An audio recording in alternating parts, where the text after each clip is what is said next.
Disc 4. 14.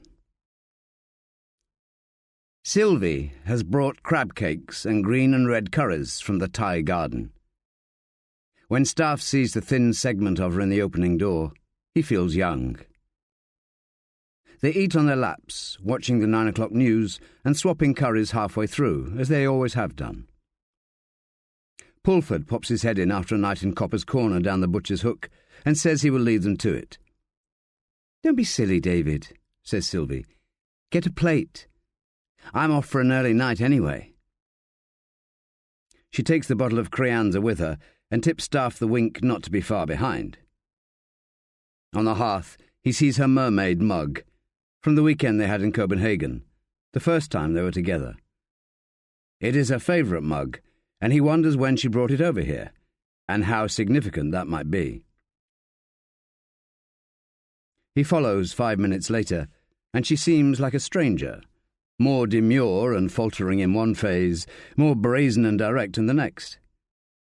She undresses him, keeping her own clothes on, pushing him back on the bed, gliding over him, using her mouth and nails, not letting him touch her.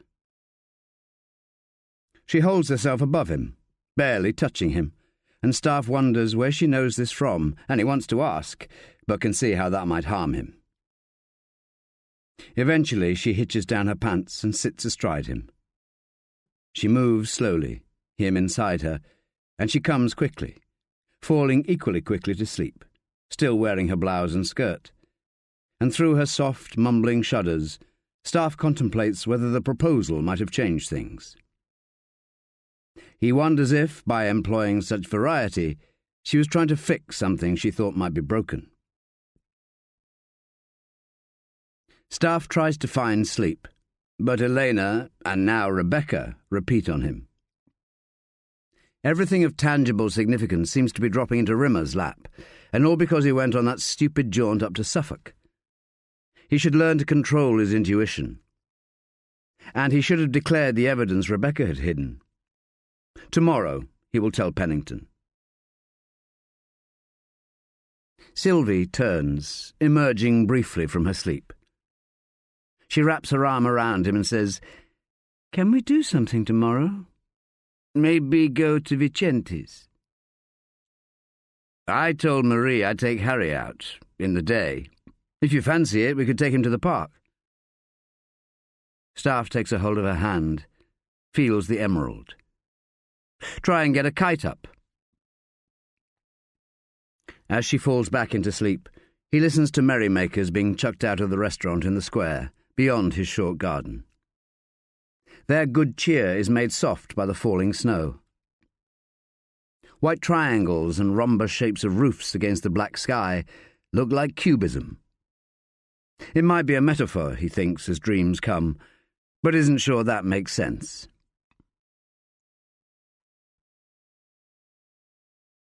The Telegraph sports section is spread out on Pennington's desk, next to a cafetiere of coffee. He pours Staffe a cup and reaches down, produces Garibaldi biscuits from his drawer. The two men keep their coats on, the central heating playing catch-up. "The Dania case seems to be progressing well." Pennington lifts his coffee cup to his lips, sips. "I must say I'm pretty impressed with Rimmer." He laughs, and a plume of his breath makes a dying cloud. "Between you and me, I thought the boat with those words on had sailed. And Chancellor too, Will. You've done a sterling job bringing her on." "The case has a long way to go. We haven't even got a weapon." "Rimmer and Chancellor are there now," says Pennington, putting down his cup. "Where?" "Blear's home. Stripping it bare, this ID from the Thames Bank changes everything." "Blear's couldn't have done it." Pennington looks at Staffe, as though he is about to confide, but decides against. "Sometimes we just set off on the wrong course. The further you go, the further from the truth you get." "What connects Blears to the two girls? What's his motive?"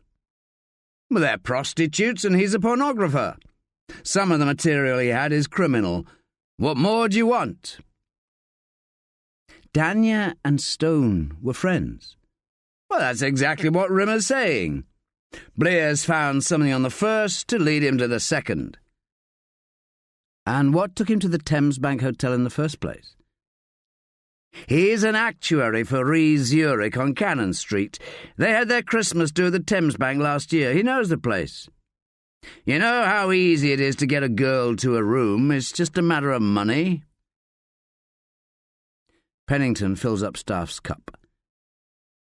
You're the best copper I've got, Will. But I think we have to let Rimmer bring this one in. I understand. Staffe knows he can't remind Pennington what his DCI really thinks of Rimmer. Realises also that this is no time to come clean about Rebecca's plastic bag. Take some time for yourself. Wind down. I was going to see my nephew this afternoon. We were going to fly a kite. Oh, you should do that, Will.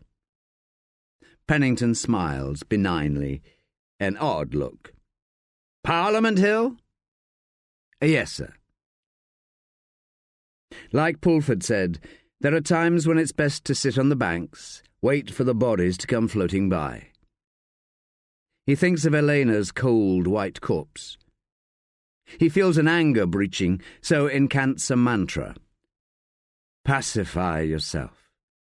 Pacify yourself, he repeats, thinking, as long as nobody else pays the price.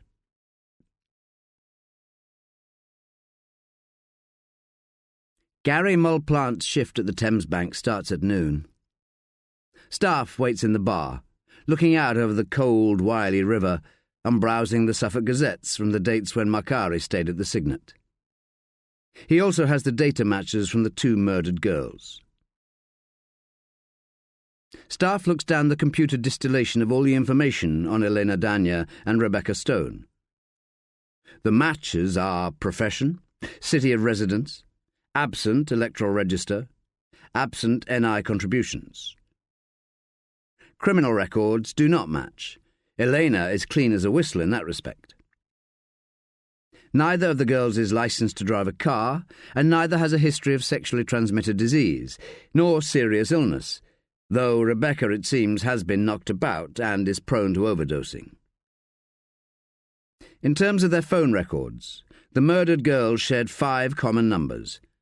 Ara, T-Mobile, pay-as-you-go. Bobo Bogdanovich, Vodafone, pay-as-you-go. Darius Acort, O2, pay-as-you-go. Rosa Henderson, Orange, contract. Vasily Chankov, Vodafone, pay-as-you-go, and one of 6 different numbers registered to the owner. Something disturbs Staffe about this information, but he can't pin it down. His trains of thought uncouple, and his mind flits to Pennington being happy to see him in the back seat, and to the changes in Sylvie. Changes in them. His eyes flop back on the Suffolk Gazettes, and he flips through the first one, from the 15th of March, 2008. The Ides of March, says Staffe aloud. It was the trip when Macari hadn't stayed in room 14. Sure enough, the visit coincided with the announcement of plans for the Aldersworth country town. So, Macari must have somehow been getting fat off that bit of land, he thinks to himself, turning his partially focused gaze back on the list of data matches. He's bogged down, needs the rough and tumble of an afternoon with his nephew Harry up on the hill. And then it hits him, like a rabbit punch, to the back of the head. Mr. Wagstaff? Staffe looks up at the bellboy. He has a badge that says Gary. Rosa, says Staffe to himself. What? Says the bellboy. Rosa Henderson, thinks Staffe. Sit down, Gary. Is that her surname? How could he not know? But he checks her number in his own mobile handset, mouthing the sequence aloud and following it with his finger on the printout. Figure perfect. "Damn," he says. "Shall I go?" says the bellboy. No, sit down, please." Staffe directs his attention to the young man, who has the most piercing, light eyes. Almost white. "Who's been talking to you?" "Talking to me?" Staffe takes out the photograph of Graham Blears. "You say this man came here last Friday." He weighs up Malplant, who is self-assured, shows no fear being interviewed by police. "How long have you worked here?" "He did come here last Friday." "Is this your idea of what you want with your life?" Gary laughs. "You ever been in a prison?" "What?" "That poor man could spend the rest of his life inside." "Well, he killed the woman." Staffe stands. "Who told you that?" Gary looks at his hands, fingers knotting themselves. "I told them everything I know." "How tall is he?" 5'9". "Hair?" "Kind of ginger. It needs a cut. Styling, you know." Gary tries to laugh, but it fails. "Shoes?" "Plastic. Black." "You got a good look at him, hey, Gary?" "Well, what else do I do all day?" "You don't want to arouse me, my curiosity, I mean." "You're harassing me." "This decision you've made, it won't rest easy." He slips Malplant his card. "Shame to have such a thing on your shoulders. Let's hope it works out for you. You start feeling bad about this, just call me." Malplant looks down at the river. Staffe thinks about bodies floating by. When Malplant stops looking, the detective is gone and he is all alone.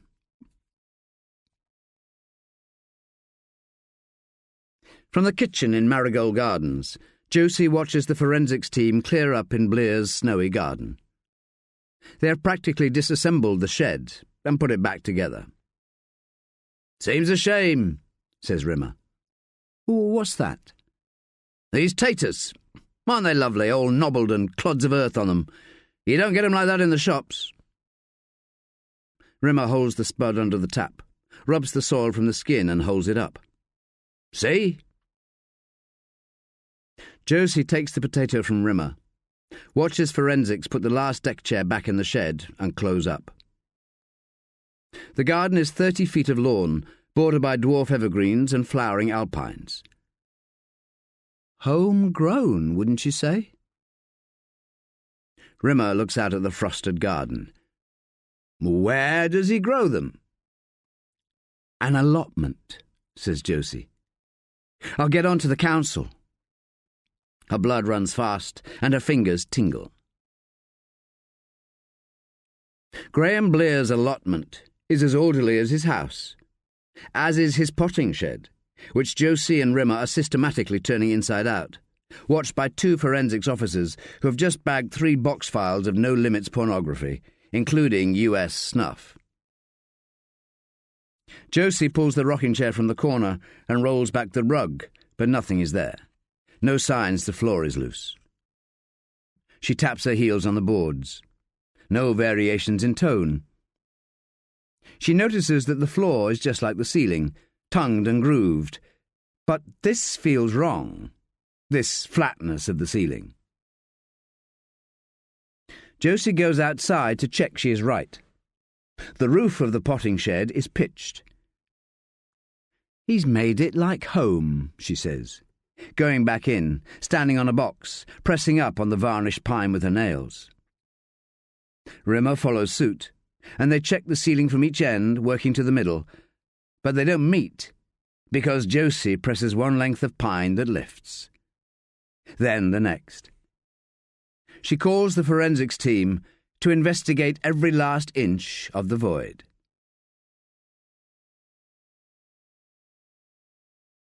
"15. Charged with the murder of Rebecca Stone, Graham Blears is being held at Pentonville Nick. Yesterday, Josie and Rimmer had corroborated the bellboy's identification of Blears at the Thames Bank, and his fingering of the proven pervert at the line-up was immediate and unwavering. Moll Plant has no criminal record, and is in the first year of a sandwich degree in tourism at the University of South London. Josie and Rimmer feel he will stand up to any cross-examination Blears' defence may concoct, but for the moment they are confining Blears' charges to the Stone murder. And as for Blears' defence, he has no alibi for either murder. There are no witnesses from the kennel yet, but Josie is hopeful that will change after the raid tonight, and this quest is aided by the fact that so far they have managed to keep both murders out of the papers. The hardcore doggers, those most likely to identify Blears, will be at the trough again tonight. "I can't bear this," Blears says, hands pressed to his drawn grey face, repeatedly lamenting the separation from his beloved Useless. Tara Fleet is with Rimmer and Josie, a criminal psychologist specialising in sex crime profiling and a little older than Josie. Tara asks Blears if he prefers animals to people. He replies in the affirmative. "Especially women, Graham," Tara says. Blears is clearly distracted and looks at Rimmer, studiously avoiding both Tara Fleet and Josie Chancellor. His eyes look fit to bleed. He says, "Oh, yes." Tara Fleet is like a dog with a bone. She is dressed in a Prince of Wales check suit, tailored to the shoulders and waist. Her golden hair is down in long curls. She forces a smile upon her stern face and waits for Blears to dare look at her. Says, "Women put you here, didn't they, Graham?" She leans back, slowly, crossing her legs. His mouth has opened. "You're well shot of them." He nods, repeats her words in a breathy, penitent's moan. "Well shot." Blears looks at Josie, as if he's only just realised she is there. She smiles at him, wetting her lips. "This'll be done soon, won't it? I'll know soon, won't I?" he says. "Just as soon as you've told us everything." "I want to see a priest." "It's that bad, is it, Graham?" says Josie. Blears blinks rapidly, looks at Rimmer, as if he's waking from a moment's sleep. "Who are these women? I don't have to speak to them. Get them out." "Of course, Graham," says Rimmer, standing, walking across to him, crouching and whispering low, under the murmur of the tape machine. "You can have whatever you want. We can tell each other everything, and it will all be over. Then we can bring the priest." "Can you have dogs in prison?" Blears asked, his eyes ponding with tears. Rimmer smiles and nods as Josie reaches down beneath her chair, producing 6 sealed plastic bags. In 5 of them are single pairs of knickers, some lacy, some plain, one a thong. All of them, according to forensics, are worn. In the 6th bag is a knife. "You know where we got these, don't you, Graham?" He nods, looking confused, and then he gasps as Josie puts US snuff on the table. "The knife, I have to say, Graham, is a perfect match for the wounds on Rebecca's body." "It's not mine," says Graham, squinting. He's breathless. I'm sure." "I will arrange your priest," says Josie. Sylvie has a first violinist from the LSO coming round at 12, and it could be a lucrative new commission. Good for her reputation too, so Staffe makes his way alone to his Kilburn house. It's not so long since he lived there, before he moved out to provide his sister with a bass. Immunity from her bad boyfriends, and some solidity in life for her and Harry. And here he is, for an afternoon with his nephew. But he can't shift Rosa from his thoughts. What on earth is she doing in the phones of the two murdered women? Of course, that's her game too. The sun has come out today, quickly melting the snow. He remembers last summer, shudders when he recalls that first time with Rosa. He hasn't seen her since. Now he knows for sure that must change. As he walks up Shoot-Up Hill, Staffe hears footsteps behind him, just out of kilter but at the same clip as his own. He slows, they slow. He speeds up, and the echo disappears. He makes to cross the road unnecessarily and checks behind him. Nothing. The street is empty. "Bloody fool," he says aloud to himself. "Relax, why don't you?" It makes him smile. Now on the wrong side of his old street, he can see right into his house.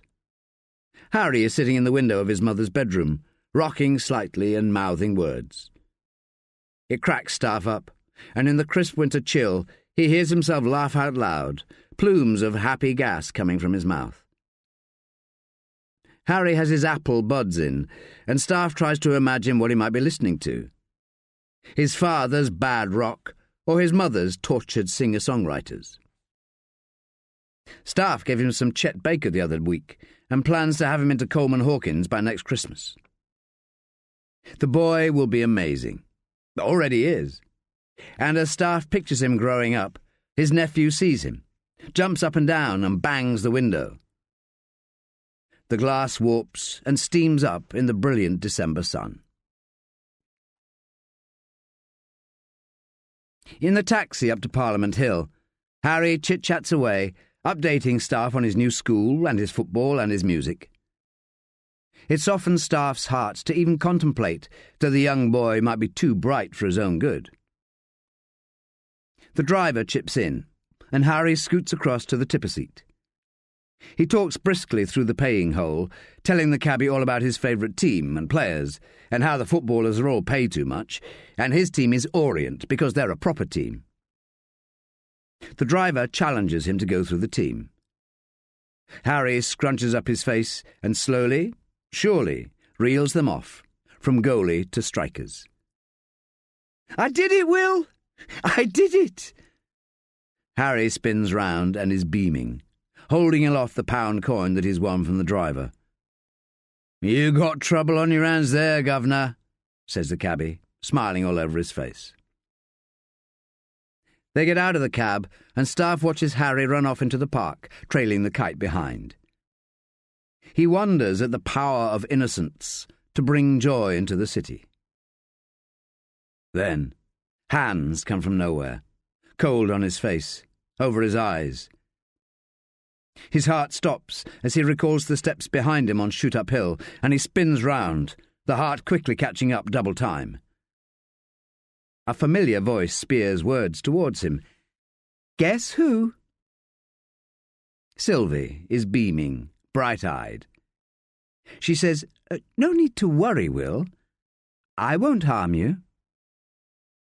Then she crouches, opens her arms and lets Harry come bowling back down the hill into her, dragging his kite behind him along the ground.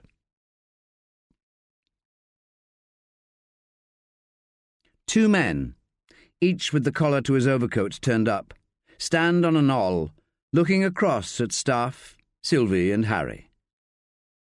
London towers glint in the low sun, as if there might be silvery confections for a Christmas or wedding cake. D.I. Wagstaff sprints away, holding the string to the kite aloft, and the young boy jumps and waves his arms, urging the kite to fly. After 50 yards, the kite loops and catches a gust and sweeps into the air. The young boy cheers and runs to the inspector, who tugs and tugs at the kite to get it high. He ties the string to the belt of the youngster's jeans, then holds his hands aloft in triumph, turning to the pretty woman.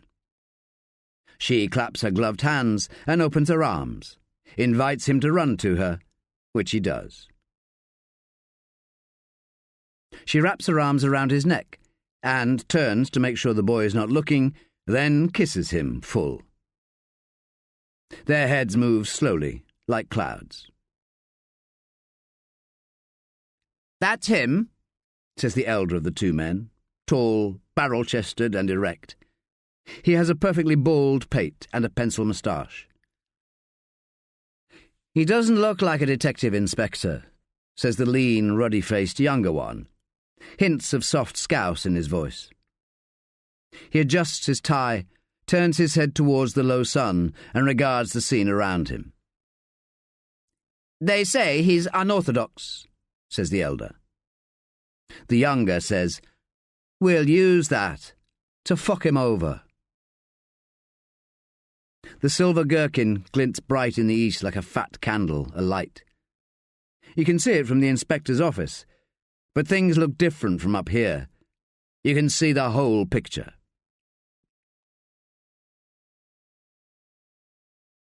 In Pentonville, Rimmer and Tara Fleet watch Josie on a monitor. She is opposite Blears, alongside his solicitor. In observance of the ground rules for admissible evidence, it is more than 6 hours since Blears' last intake of temazepam, as prescribed under expert medical advice. They are ready to roll.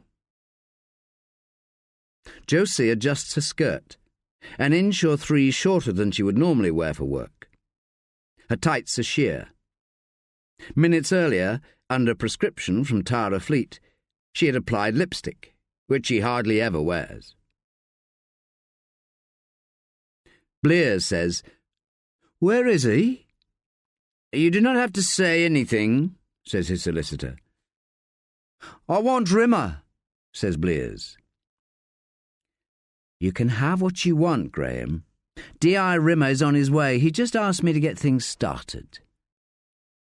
She slides a photograph across the table. "We took it this morning. D.I. Rimmer went over specially to make sure she's all right. Useless is with the police dogs up in Hendon. The best a dog can get," she beams, keeping her painted taloned finger on the corner of the photograph of Blears' dog. He touches it too. He looks up at her and smiles, involuntary, lascivious. "It's bad in here," he says. "They're all evil." "It's better where Useless is," says Josie. "She'll be fine, Graham, no matter what you tell us." "This is irrelevant," says the solicitor. Josie leans back in her chair, looks at Blears, who is staring at her legs. "How did you get on last night with the priest?" "They talked sense," he says. "They?" "Said they believed in me. Said they understood." He looks up at Josie, eyes glazed and leaning slightly forward, almost as if he's about to collapse, his neck unable to support the weight above. "We all want to understand everything, Graham. That's all." This is bullshit," says the solicitor. "That's what he said," says Blears. "The priest?"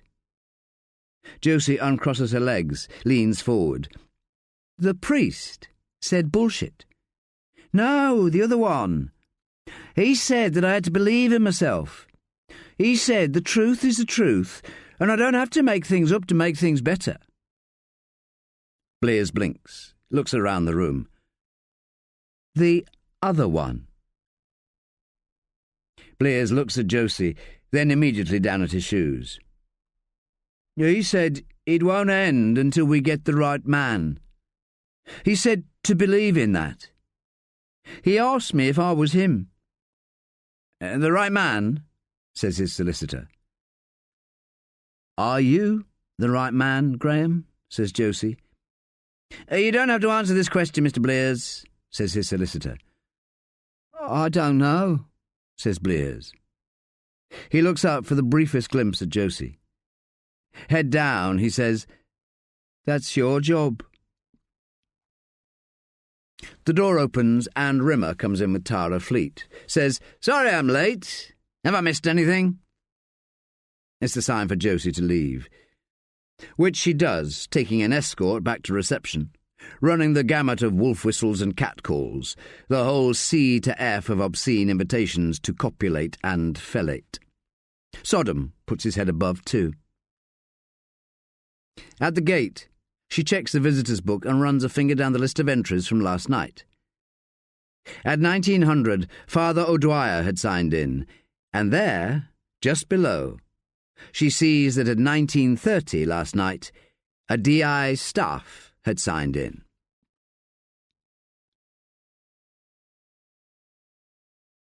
Staffe tries not to breathe in the low-rise air of the Attlee tenements.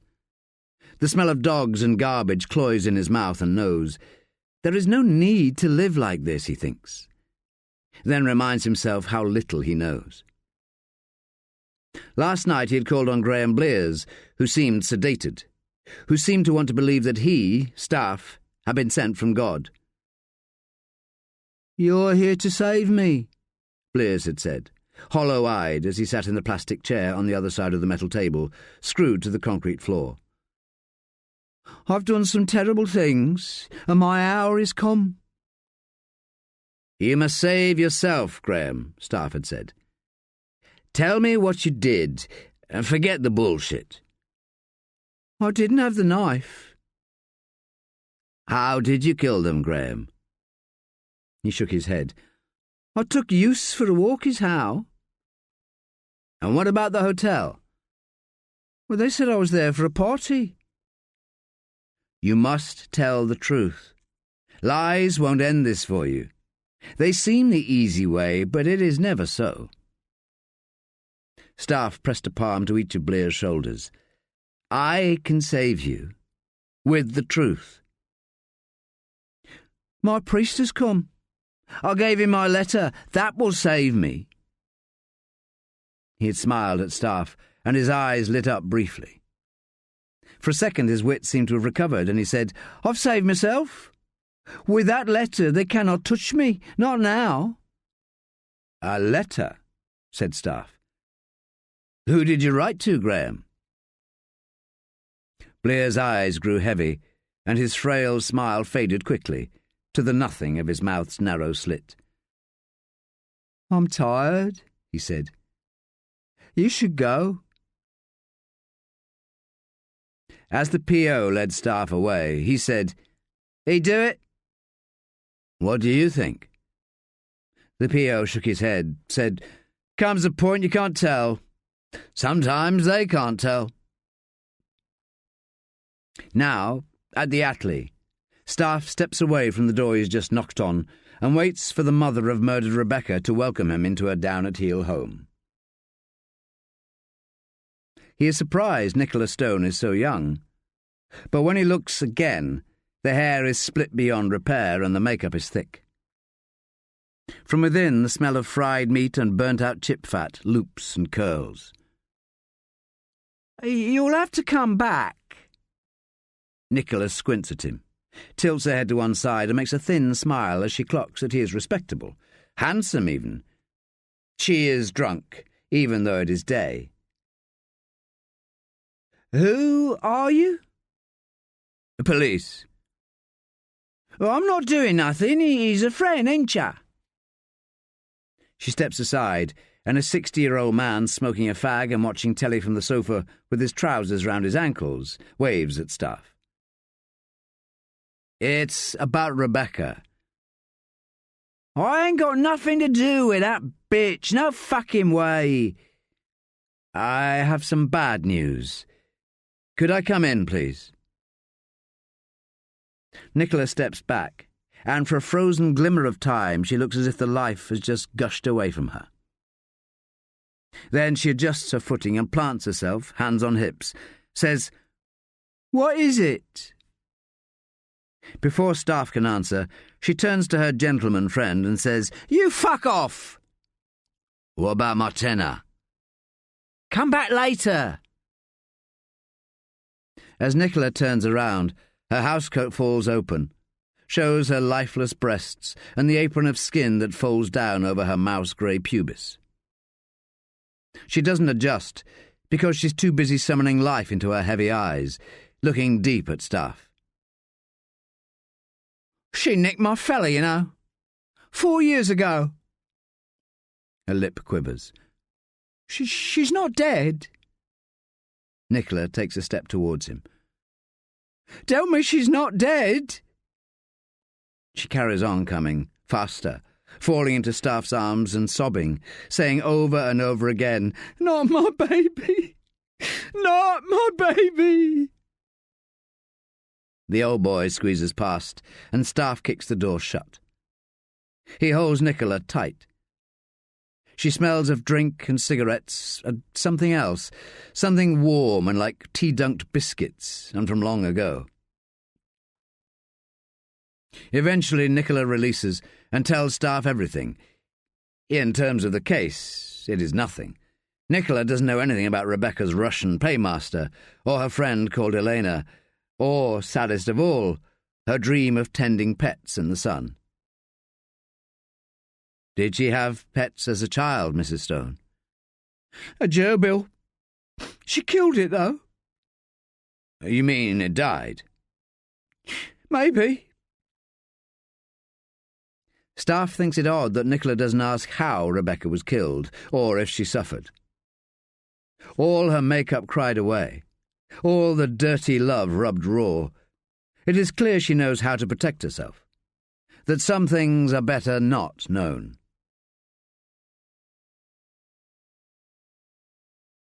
16. Nick Absalom blows out his gaunt cheeks and sucks hard on his plastic cigarette, looking at the SOC photographs of Elena Dania and Rebecca Stone. The photographs and potted biographies of the girl were delivered by a man in a motorcycle helmet. According to the receptionist, the courier had a Scouse accent. Absalom has discovered that the Russian girl and Rebecca Stone were both known by Vasily Chankov, and when he had gone upstairs, the editor and proprietor had both got hard-ons for the Russian angle. "We should know all about the fucking Russians taking over," they said.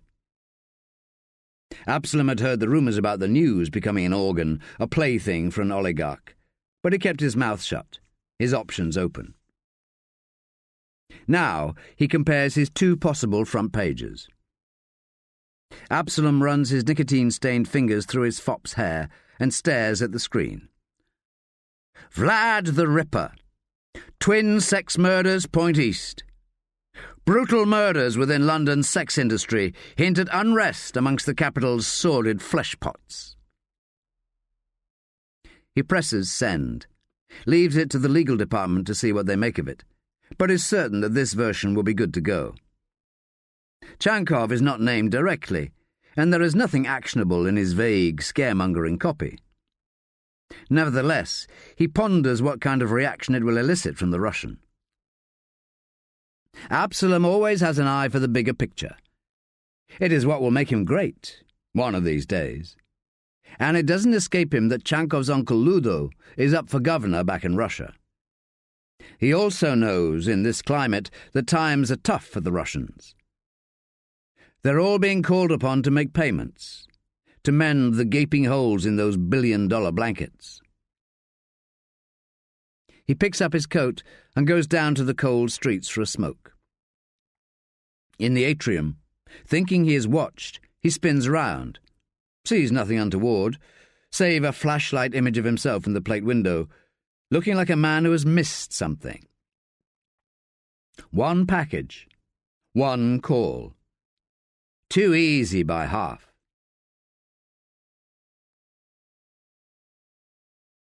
Staffe has not seen Rosa for months, yet here he is at her door in a tight December frost, the last summer coming back in a hot flush that sends a shiver. It reprises the touch of her flesh on his fingers, the taste of her in his breath, that one and only time. His heart bumps. She looks brand new. Her hair is cut smart in flyaway layers, and her eyes are bright. Her mouth drops open when she sees him, and she takes a step, so he can't step in. Will? Like an idiot, he says, "I'm here on business," as if that could endear. Charming. You can see me any time, you know. We're supposed to be friends. You look... Yes? Beautiful. She stands aside, nods into the lounge he knows so well. Now there is a photograph of a man on top of the television. He is tanned and raising a champagne glass. Behind him, a tumbling Italianate village and an indigo sea. I'd like to talk about a couple of your friends. Girls, she says with weight. He nods, sitting at the opposite end of the sofa to Rose. Elena Dania. You're right. She is a friend. Rose's eyebrows pinch together. A lump establishes itself in Staffe's throat, an equal and opposite pocket of nerves in the top of his gut. And Rebecca Stone. He tries to look her in the eye, but he wavers. She makes a choking sound. Then it is quiet. He looks up and her eyes are watery. He scoots along the sofa and wraps her in his arms. Eventually, drawing back, the palm of her hand splayed on his chest, his shirt moist with her tears and smudged with her mascara, she says, "What happened to them?" He shakes his head slowly. "That's what I have to find out." She laughs. A nervous gush. "What?" "You said, have to." She falls into his arms again, says, "That's what I love about you, Will." She is soft, warm, and his chest reverberates with the undulations of her voice. "I knew Elena.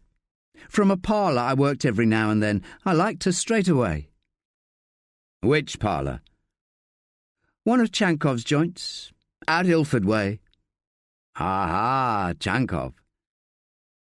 "Within a month or so she was hooked into some heavy hitter over in Mayfair." "Taki Makari?" "She was with him later, but I didn't know this guy she left Ilford for."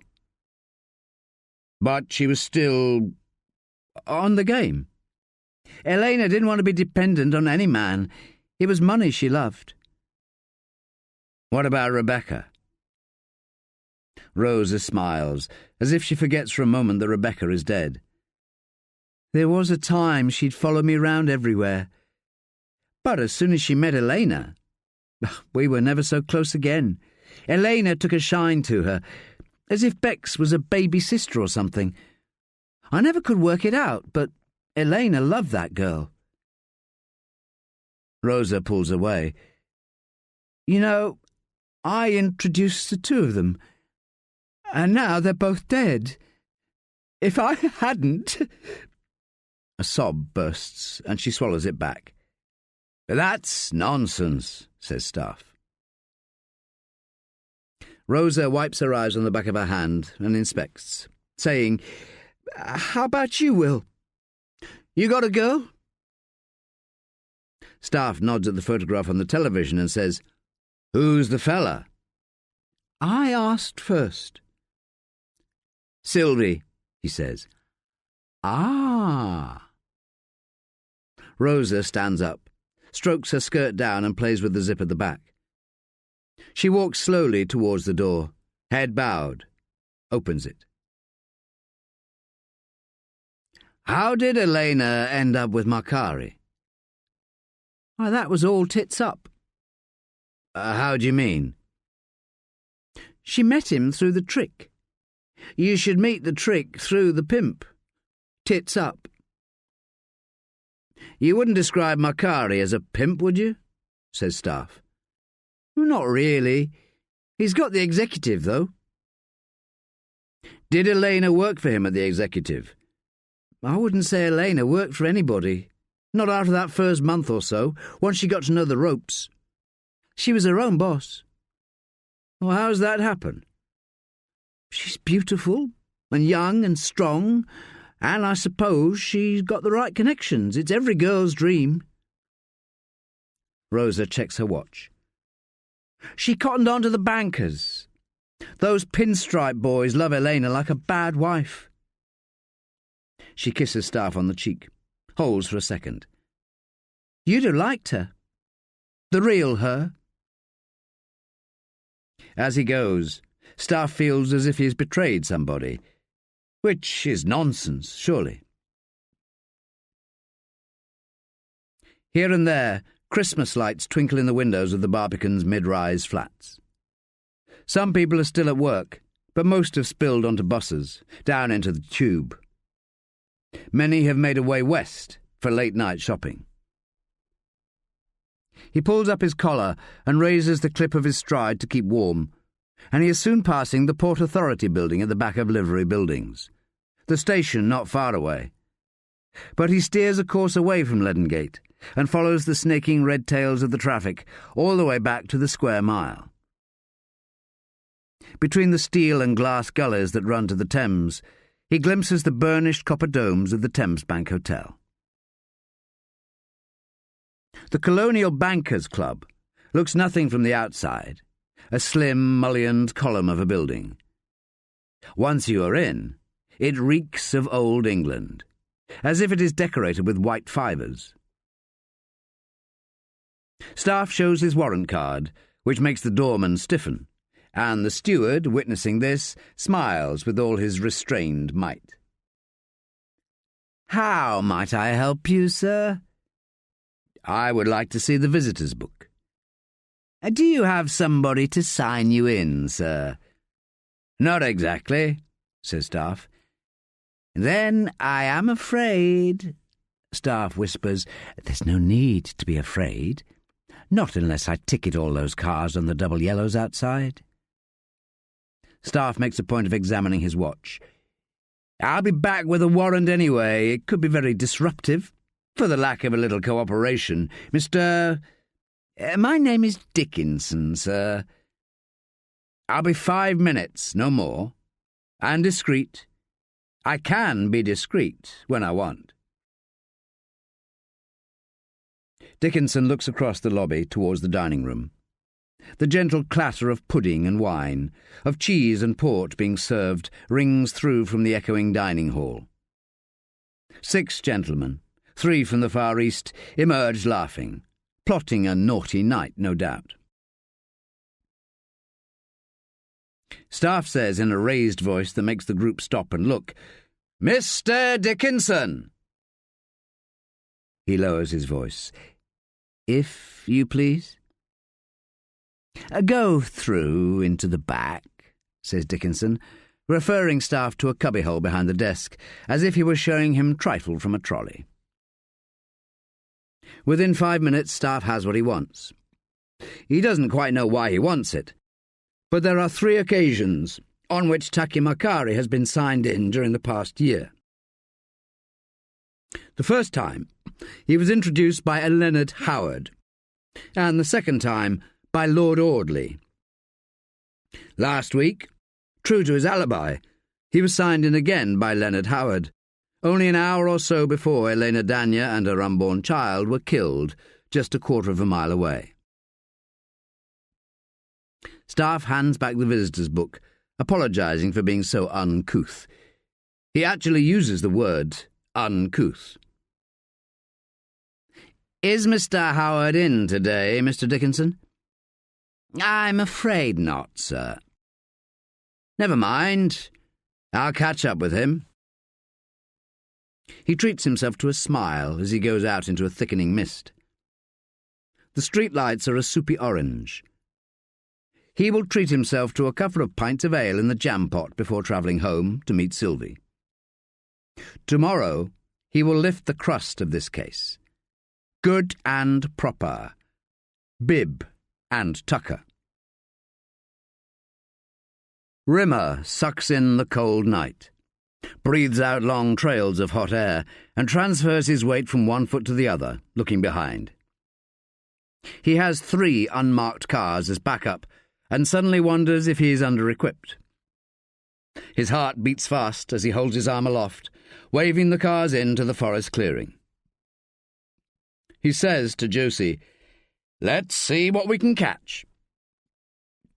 "As long as we don't catch what they've got," says Josie, as they follow the cars into the kennel. The uniformed officers tap on the windows and step back from the 6 parked cars. Curses spill into the forest as doors are opened. They soon turn to pleas, as many states of dress are hurriedly repaired. The officers herd the doggers into a line, and Rimmer is amazed to see that he would be one of the younger participants. He steps forward, and something like a frisson judders through his body as he directs his first question to the first exhibit. Male and approximately 50, wearing a suit and saying, rubbing his hands on the sides of his thighs, "I have a wife. She can't find out anything but that. My wife, she can't find out." "Your name and address. Answer the questions and you'll be free to go." The line of people falls quiet, and these doggers, who only minutes ago were thrusting and groping and moaning with animal intimacy, have fallen coy. The smell of sex, overripe, curdles with fear. It is too heady a mix for Rimmer, who doesn't know quite how to treat these people. He takes out his notebook and, in turn, asks each person to verify who they are and whether they've ever seen the people in the 3 photographs: Elena Dania, Rebecca Stone, and Graham Blears. The inquiries are deliberately undertaken here in the field, where it is cold. Josie holds the torch, capturing their reactions in high relief. 20 minutes after they started, Rimmer and Josie swap. She squares up to a woman in her early 50s who gives the name of Margaret Shinwell. This is verified by her driving licence. She came alone and she is married, has been for 28 years. She is crying, and Josie assures her everything will be fine, but does she really know what risk she is taking by coming here? The woman nods, vociferous, and Josie shows her the photographs in quick succession: Elena, Blears, and Rebecca, in that order. "Do you recognise any of these people?" says Josie. "I never seen him." Josie shoots Rimmer a quick glance, says, "Say that again." "I never seen him." "There are 3 pictures here, Mrs. Shinwell. 2 of them are of women. Why say you haven't seen him?" As Margaret Shinwell struggles to find an answer, Josie notices she has stopped crying. "You know him, don't you?" says Josie, holding the photograph of Graham Blears right up to her face. The woman is trembling now, shaking her head, saying, "No, no, no." "Don't you?" shouts Josie. "Your husband won't find out," says Rimmer. Margaret Shinwell looks at Rimmer as if he is the doctor most likely to tell her what she has is benign. "I promise," says Rimmer, putting a hand on her shoulder. "He'll bloody well find out if you don't tell us," says Josie. "We can drive you home right now and take your full statement there." "I've seen him a couple of times, is all." "How many times? And when?" I can't remember," says Margaret, looking anxiously at Rimmer. "It was 2 nights ago, wasn't it?" says Rimmer. Margaret nods, says, What's he done?" "We can't say he has done anything for sure. But these 2 girls," says Josie, stabbing the photographs of Elena and Rebecca with her finger, and lowering her voice to a poisonous hiss, "these poor girls are dead. And one of them died here. Now, I don't care how you get your kicks, but you will tell me everything you know about this man." Talking to the ground, Margaret tells Josie how she took Graham Blears into her mouth while being gratified by another man. This within 2 hours of the latest possible time of death for Rebecca Stone. Although Rimmer is her immediate superior, Josie wants to put Staffe in the picture. She's still fuming that he had been to see Blears the previous night without telling her. But she has kept Staffe's visit to herself, a part of her aware that he might know best, and fearful that if she is wrong, there might be more to come. Margaret Shinwell is put into a squad car for Ledengate. As the last of the doggers drives away, one of the uniformed officers comes across, tapping a rolled-up news against his thigh. He holds it up. "Last edition," he says. "Squad driver picked it up, said you should see it." By torch, Rimmer and Josie read together. Are these photographs taken from the morgue? Or the scenes? They've been clever, cropping like that. The two photographs of the murdered girls show only the ghostly pale faces of Elena and Rebecca, down to the chest plate. Their eyes are closed, like Rossetti lovers being sent off to watery graves. "I see this is Absalom," she says, tapping the front page. "A nasty piece of work. Shouldn't we tell the press about Blears now?" Rimmer looks weary, but he reaches out to her and pats her on the shoulder, says, "You did a bloody marvellous job tonight, but I've a horrible feeling Pennington will take the case away from us. He's never like me." Sylvie's hair is wet, and she's wearing one of his shirts. "Where's Pulford?" says Staffe. "Out." She leads him into the Queen's Terrace lounge by his lapels, pushing him onto the sofa, sitting on his lap. Suddenly she looks just the same as the first night, when he was tempted into a club so trendy that he didn't know a single person who had even heard of it. Her fringe hangs down in wet thongs, and her eyes are clean as a whistle, like a country girl. Not like that first night when, back at one of his flats up in Maida Vale, she had pulled out of a long, deep embrace and smacked his hand away, saying, "Manners? I had you down for a gentleman." She had smoothed down her tiny dress and knelt at his cob coffee table, tipping out the powdery contents of an intricately carved teak pillbox.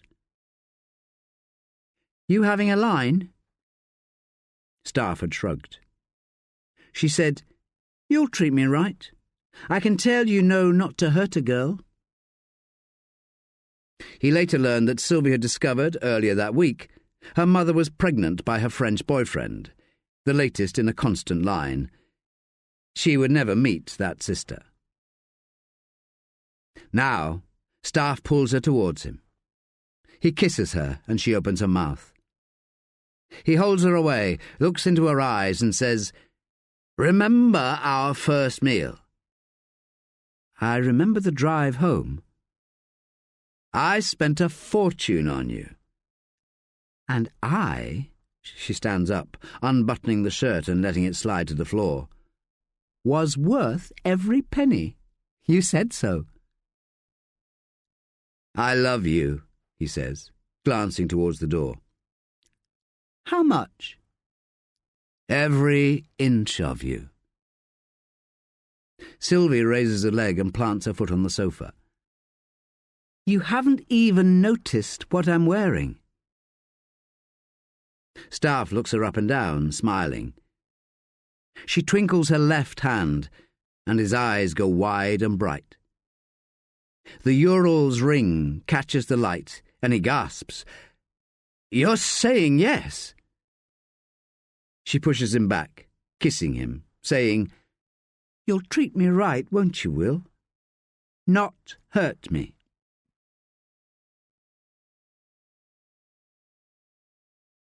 Pennington strides into the incident room, dressed in black tie from his interrupted dinner at the Salters' Hall. He was mad as hell on the telephone, but by the time he arrives he is calm. The four of them sit around a table, Rimmer with his notes in front of him, Josie twirling a pencil like a majorette, her adrenaline surging still, Pennington, composed as an undertaker, and Tara Fleet, who has come straight from the gym, her hair and makeup immaculate, and low-riding velour tracksuit seemingly fresh from its wrapping. Tara reads the transcript of the interview with Margaret Shinwell, Of course, what I say can only steer you. It will be dismissed in court as speculation, says Tara. You can call me or somebody else as an expert witness, and as far as I can see, this is textbook stuff. His behaviour, as far as we know it, the prison interviews and the computer drives, then the snuff magazine and the underwear, and now this, all represent an irrepressible need to impose, born from a ritualised programme of sexual passivity and social exclusion. In the kennel, Blears makes do with being filleted, whilst another man brings the woman to orgasm. But he has his payback. Leaving Danya naked, the repetitive stabbings of Stone. These look like two different murders by two different people, but they're both precisely the types of behaviour you could rationalise to a type such as Graham Blears, especially when one led to the other. And then the need to be seen by coming to us, says Rimmer. Exactly. Tara Fleet tosses the transcript down and looks at Pennington, pleased with her analysis. A type, says Josie. Tara looks at her as if the young DC is holding her fork and knife the wrong way round. He's our man, then, says Pennington. It's totally plausible. Pennington picks up the copy of the news. We got Absalom downstairs, sir, says Rimmer. We think maybe we should tell him we've got Blears. Of course you should, but be careful. We win this prosecution in court, not on the front page. Give Absalom as little as it takes to turn his story round. Will you see him, sir? Says Rimmer. Naturally, says Pennington, as if something lovely has just dropped in his lap. I can't wait to wipe the smile off that little scrote's face.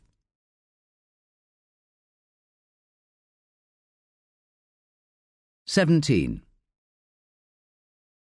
Staffe has barely slept, and as the wagons on the Brompton Road begin to rumble, he makes a cafetiere of coffee, lets it brew, and returns to his books.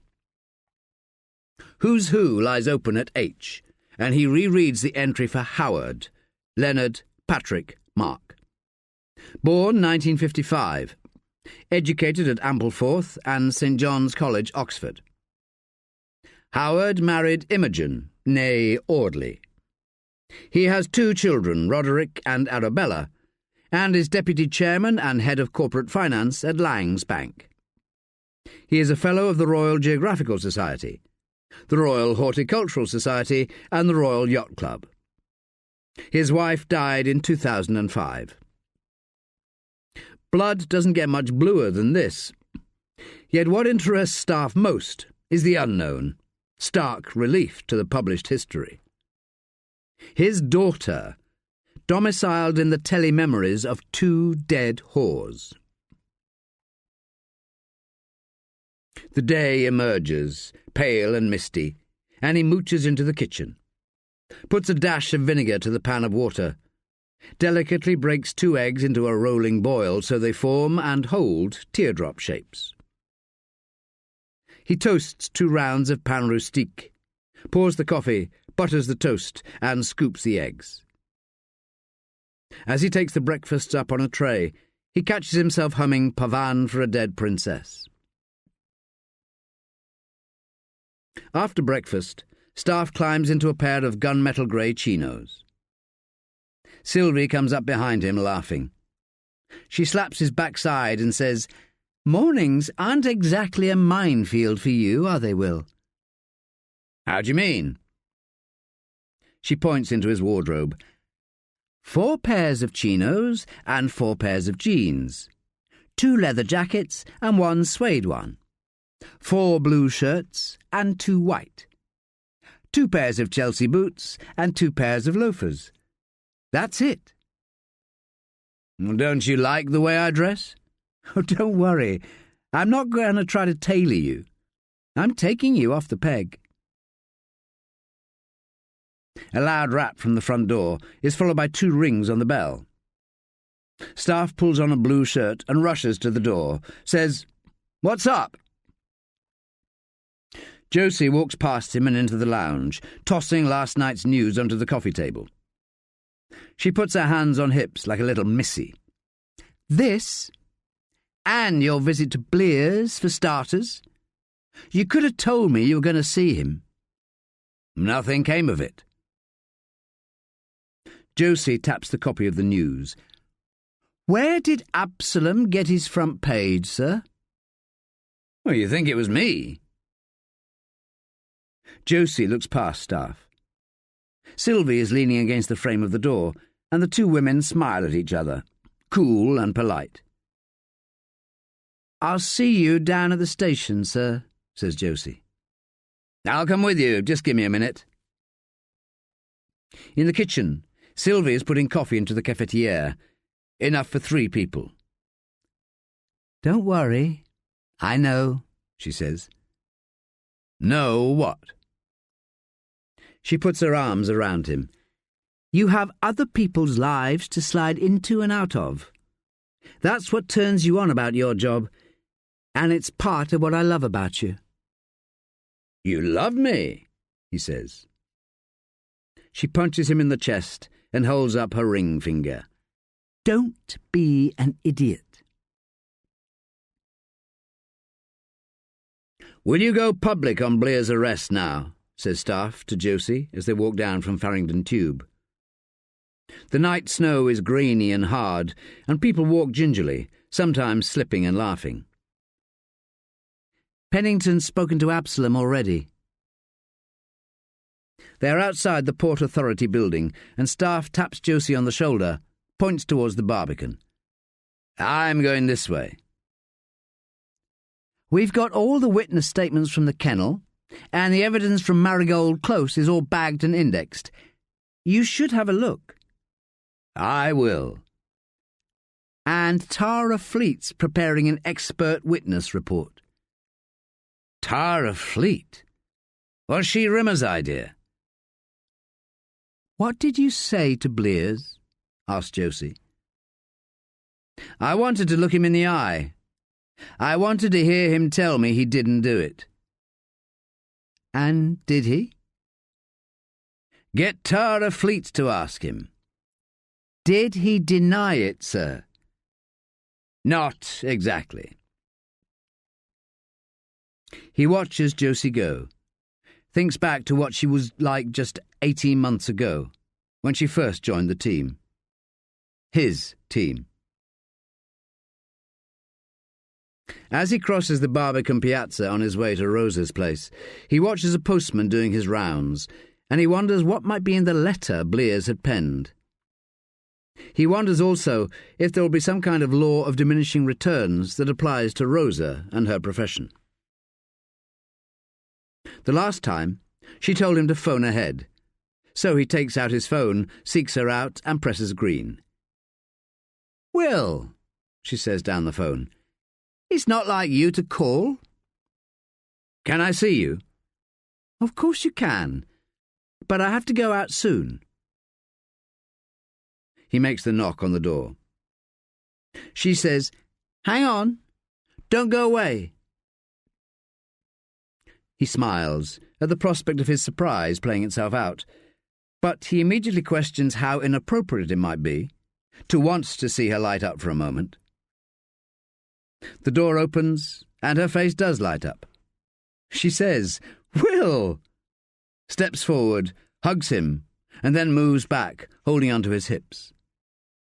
His arms hang by his sides.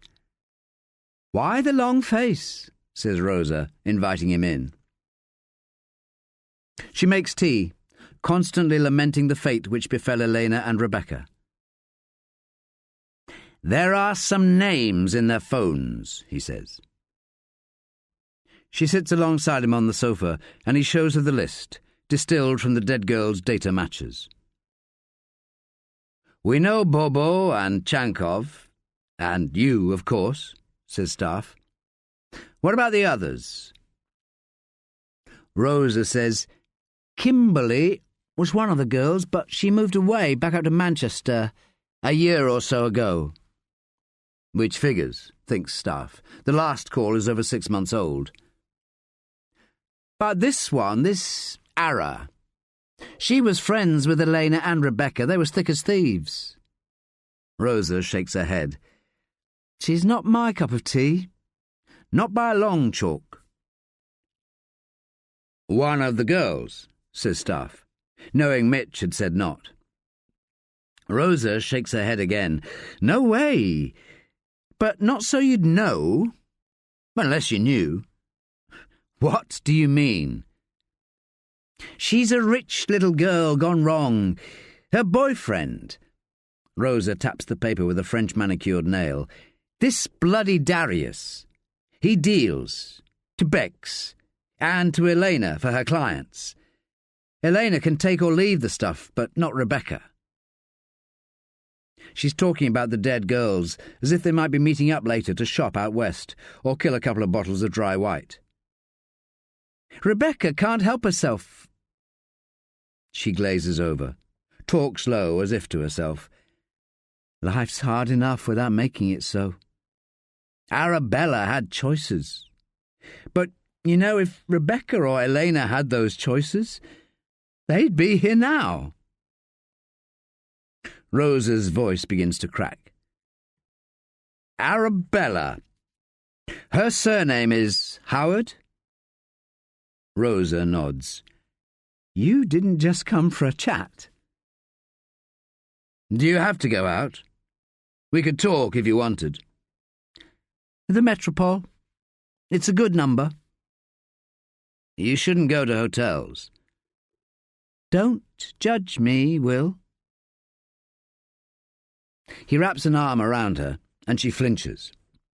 He holds her tighter, and puts his other arm around her waist, pulls her close, and her body goes slack. They stay like that, her head tucked between his chin and chest. Eventually she taps him on the leg, and he unravels his hold of her. Staffe nods at the photograph of the man with the Italianate village behind him. You never said who the fella is. He would never hurt me. Is it serious? She smiles sadly and walks to the door. I have to get ready.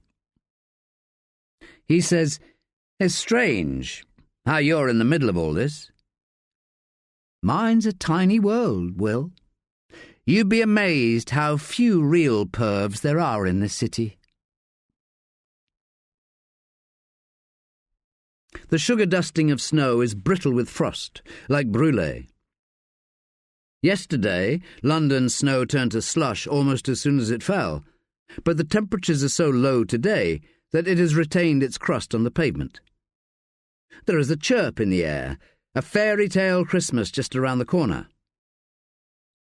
Staffe goes through the stained glass portal to the Lang's empire, and is deputy chairman Leonard Howard. There is nothing in the diary for Mr. Leonard, says the erect butler, hands behind his back, and a feint of a smile delicately sculpted into his earnest face. He's wearing tails and a stiff collar, and has a look of the guardsman about him. He looks Staffe up and down, as if he has no place in this parish. "I wouldn't be expecting me," says Staffe, putting a plum to his voice, placing his warrant card discreetly upon the high-countered teak-panelled desk. "But I can't imagine he wouldn't make time to see me for a few moments. It is a matter of the utmost gravity." The butler looks over the rims of his pince-nez glasses and says, "I shall see what we can do, but Mr. Leonard is a very busy man." "As am I," says Staffe.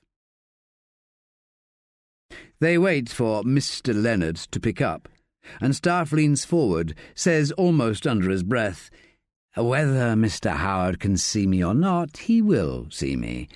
I can always return with some uniformed officers. It's simply a question of what he would prefer." End of Disc 4. Disc 5. Leonard Howard Looks as though professional attention from Elena Dania would crack him like a Ming vase. He slowly passes an upturned palm in front of him, towards an empty chair on the opposition side of the satinwood partner's desk, like a peasant casting seeds into ready ground. His thin-lipped mouth is tight. "Taki Makari is a friend of yours," says Staffe. "I know many people. You do in this line, Mr. Inspector. Detective Inspector Wagstaff. Was it he who introduced you to Elena Dania?"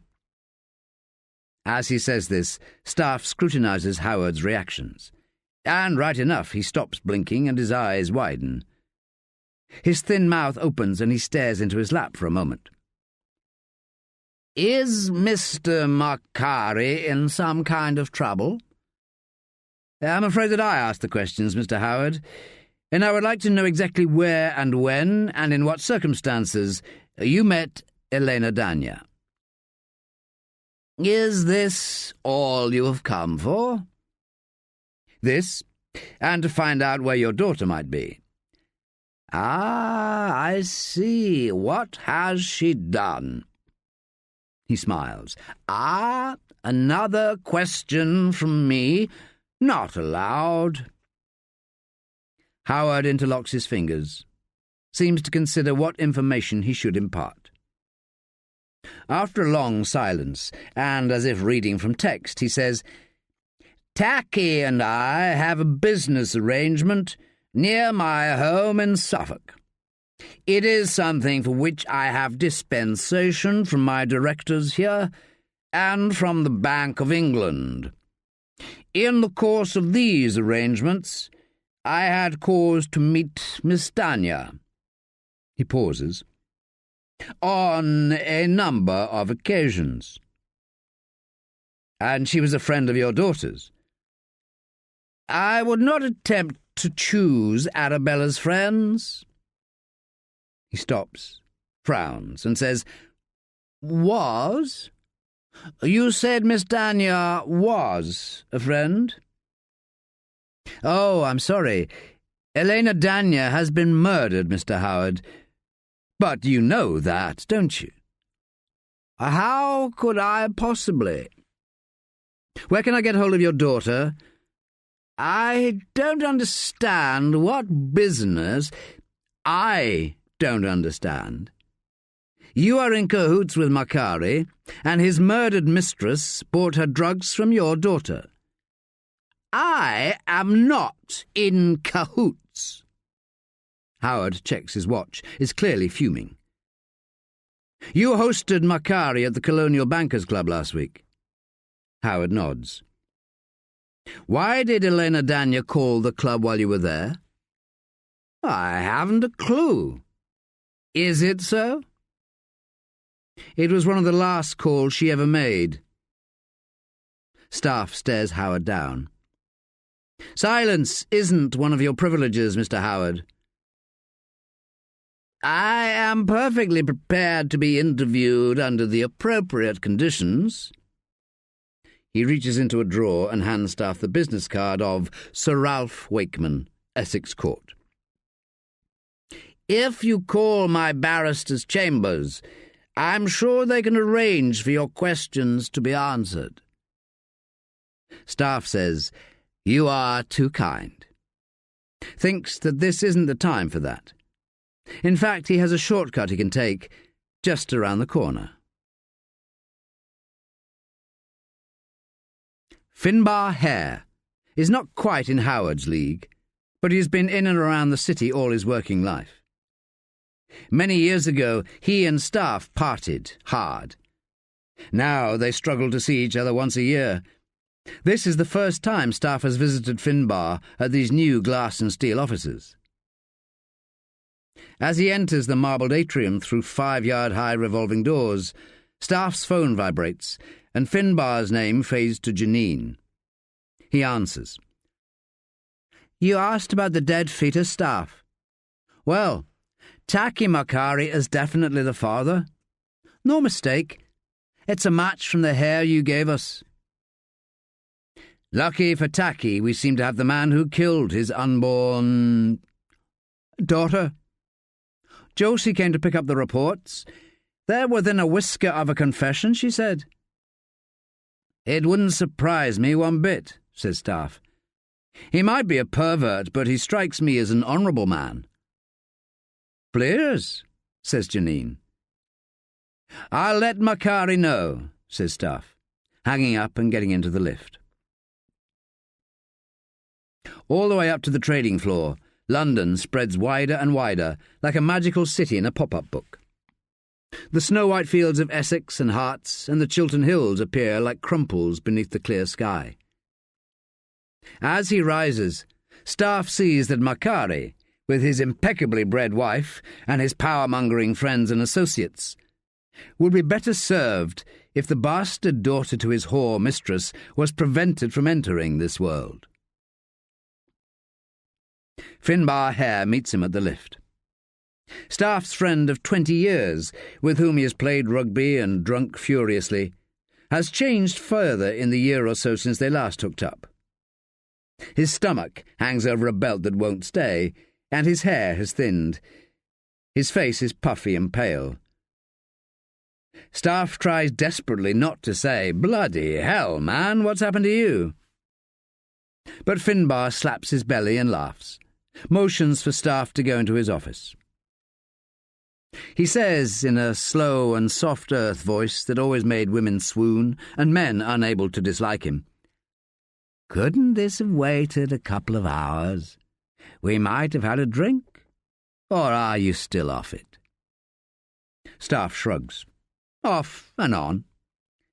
"You should come round to the house. Flick would love to see you."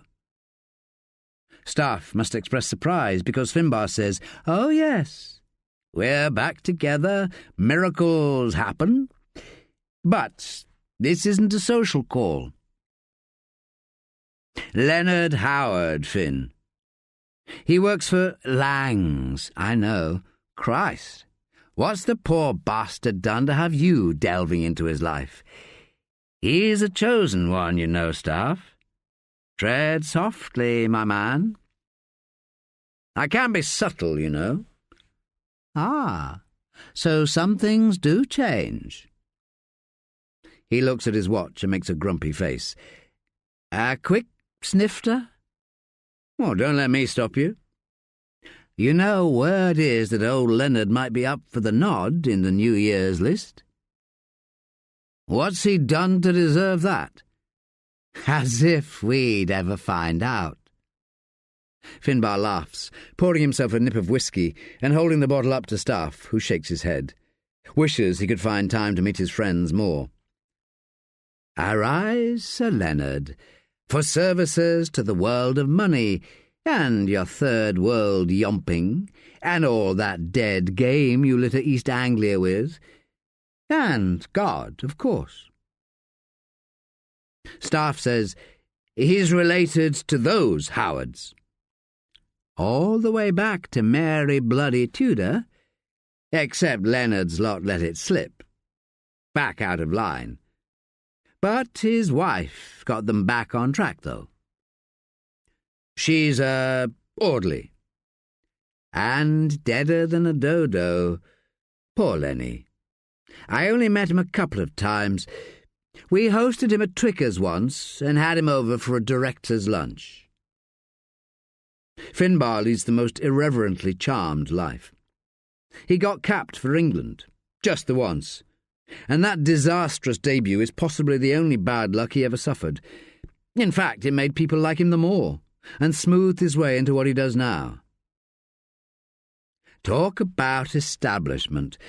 You know his second cousin, thrice removed, or whatever, has organised 3 state funerals and 2 coronations. Earl Marshal malarkey. Still, when his wife popped it, a few years ago, it knocked him for 6. Loved her to bits, apparently. What about the children? Bloody disaster, is what I heard. Son's a gay boy and the daughter's a junkie. End of the line. Finn laughs. Staffe looks at his watch. Flying visit, says Finbar. Honestly. He walks around his desk, punches Staffe in the shoulder. Give us a ring, and come round for dinner. You got a girl? Sylvie. Christ, man.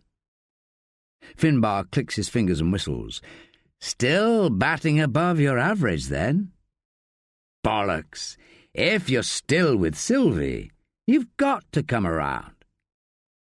We will, says Staffe, opening the door. What's he done, then? Our friend Sir Leonard. I'm not sure he's done anything at all. He smiles at Finbar and shrugs, sorry that his profession is now standing between them. Did he like his ladies? Ladies of the night? Don't they all? Dirty bastards, says Finbar, judging by the time we showed him at Twicker's. But you know that. What? The higher they are, the lower they get. Anything dodgy? Finbar shrugs.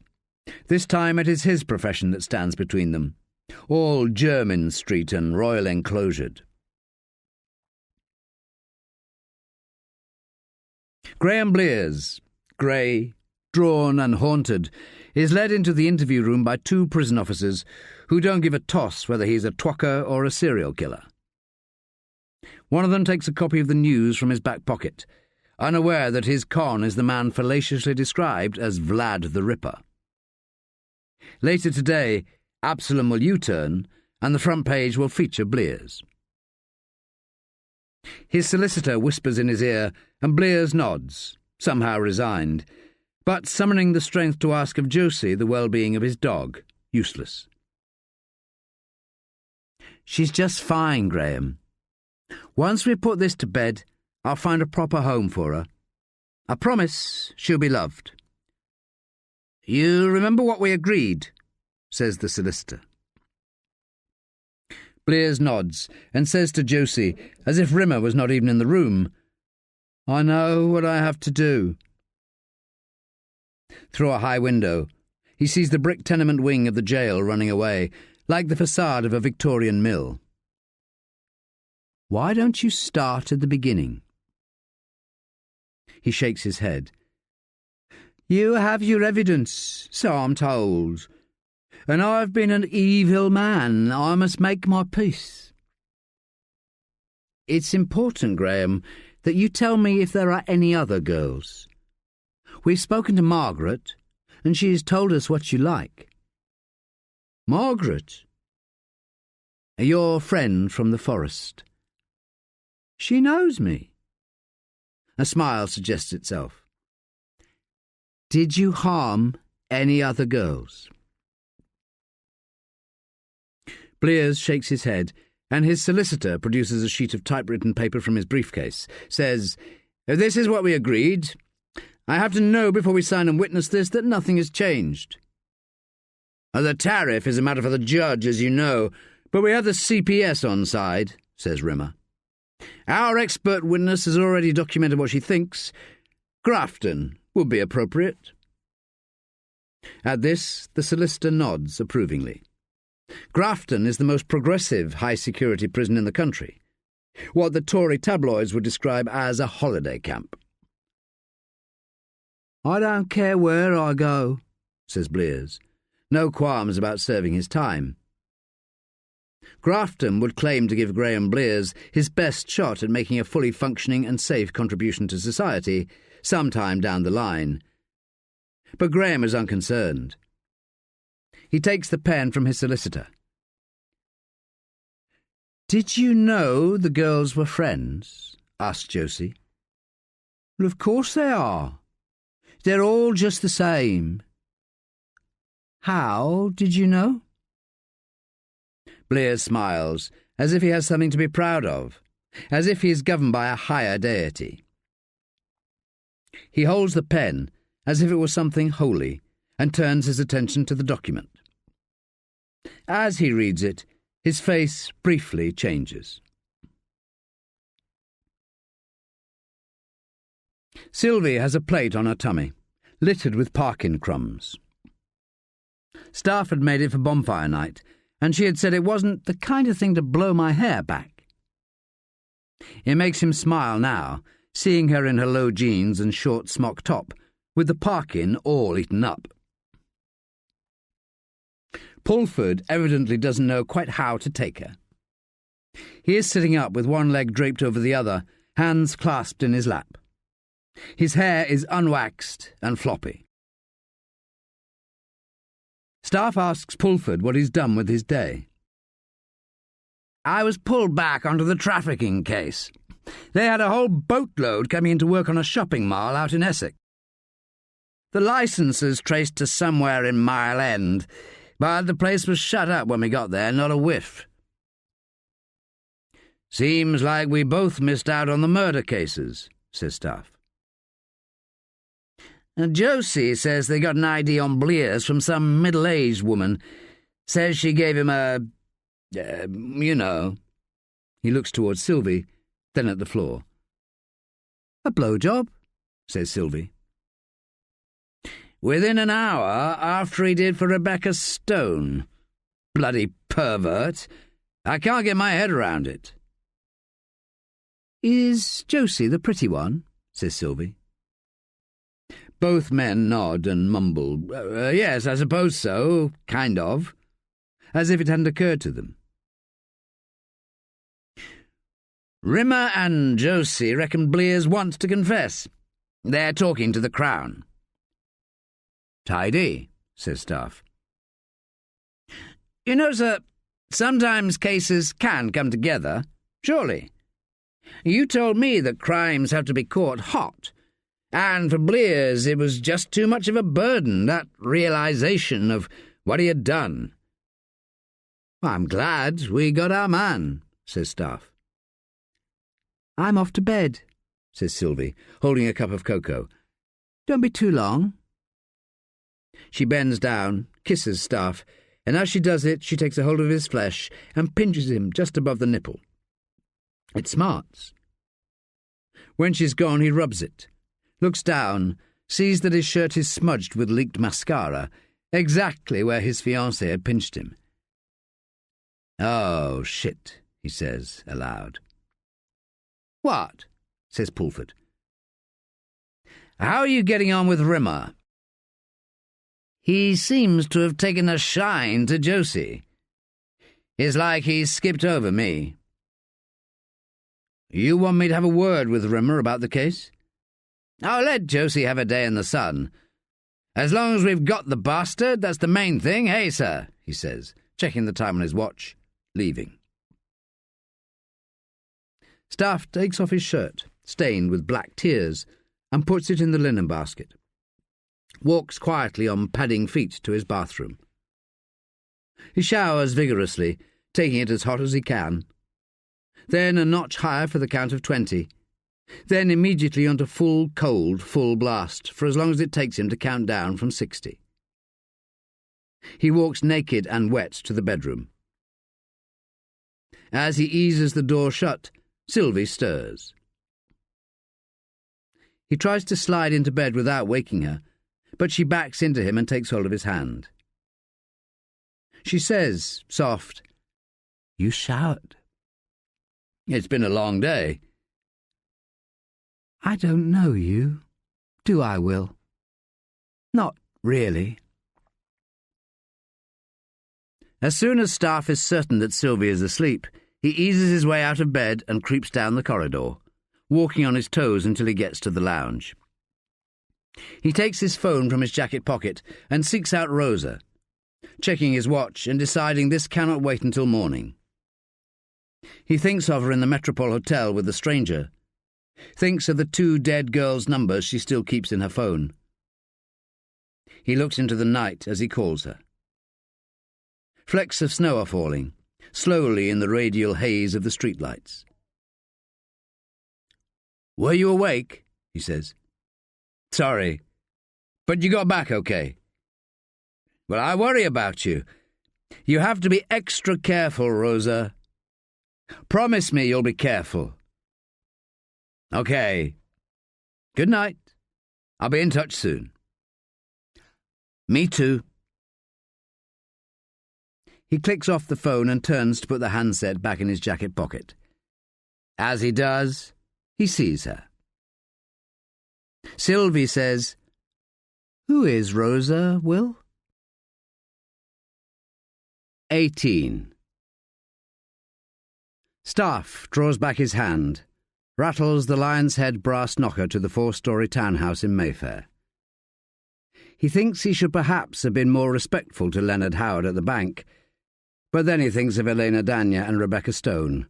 Bugger that. He knocks the brass lion head again, knowing Howard will have left to go to his bank. A young man answers. Tall and frail, handsome and boyish. He is dressed as if his mother may have laid his clothes out for him, except his mother was taken by Peruvian bandits 5 years ago. This is Roddy Howard, a freshman scholar at St. John's, Oxford, latest in the line. "Is Arabella in?" says Staffe, looking Roddy in the eye, holding it until the boy looks away. "I'm afraid not." "When will she be back?" "Who are you?" "I told your father I would be coming round." Staffe shows Roddy his warrant card and puts a foot into the house. "I won't be long." "She's staying away at the moment." Staying away. A strange phrase. Best not talk in the street, hey? Staffe thinks it odd that Roddy hasn't asked what trouble Arabella might be in. Roddy shows Staffe into a beautifully furnished drawing room on the upper ground floor, overlooking Bryanston Square. With his back to Roddy, looking out onto the square, Staffe says, "Tell me about your mother, Roddy." "I thought you were here about Bella." "Her friends call her Ara. Have you met her friends? 2 of them are dead. So when I ask you about your mother, when I ask you anything at all, I'd like an answer. Do you understand?" Roddy nods, looks at his feet. "What did your father do to lose Arabella?" She's not lost. Bella has always done her own thing." "Does she take after her mother?" "I was 14 when she died." "I'm sorry. Did you know Elena?" He shakes his head. "Rebecca Stone?" Roddy shakes his head again, like a shy one in class. "If I find out you're lying or haven't told me everything, you can kiss goodbye to your degree, that's for sure. Now, where is Arabella?" Roddy replies, quick as lies, "I don't know."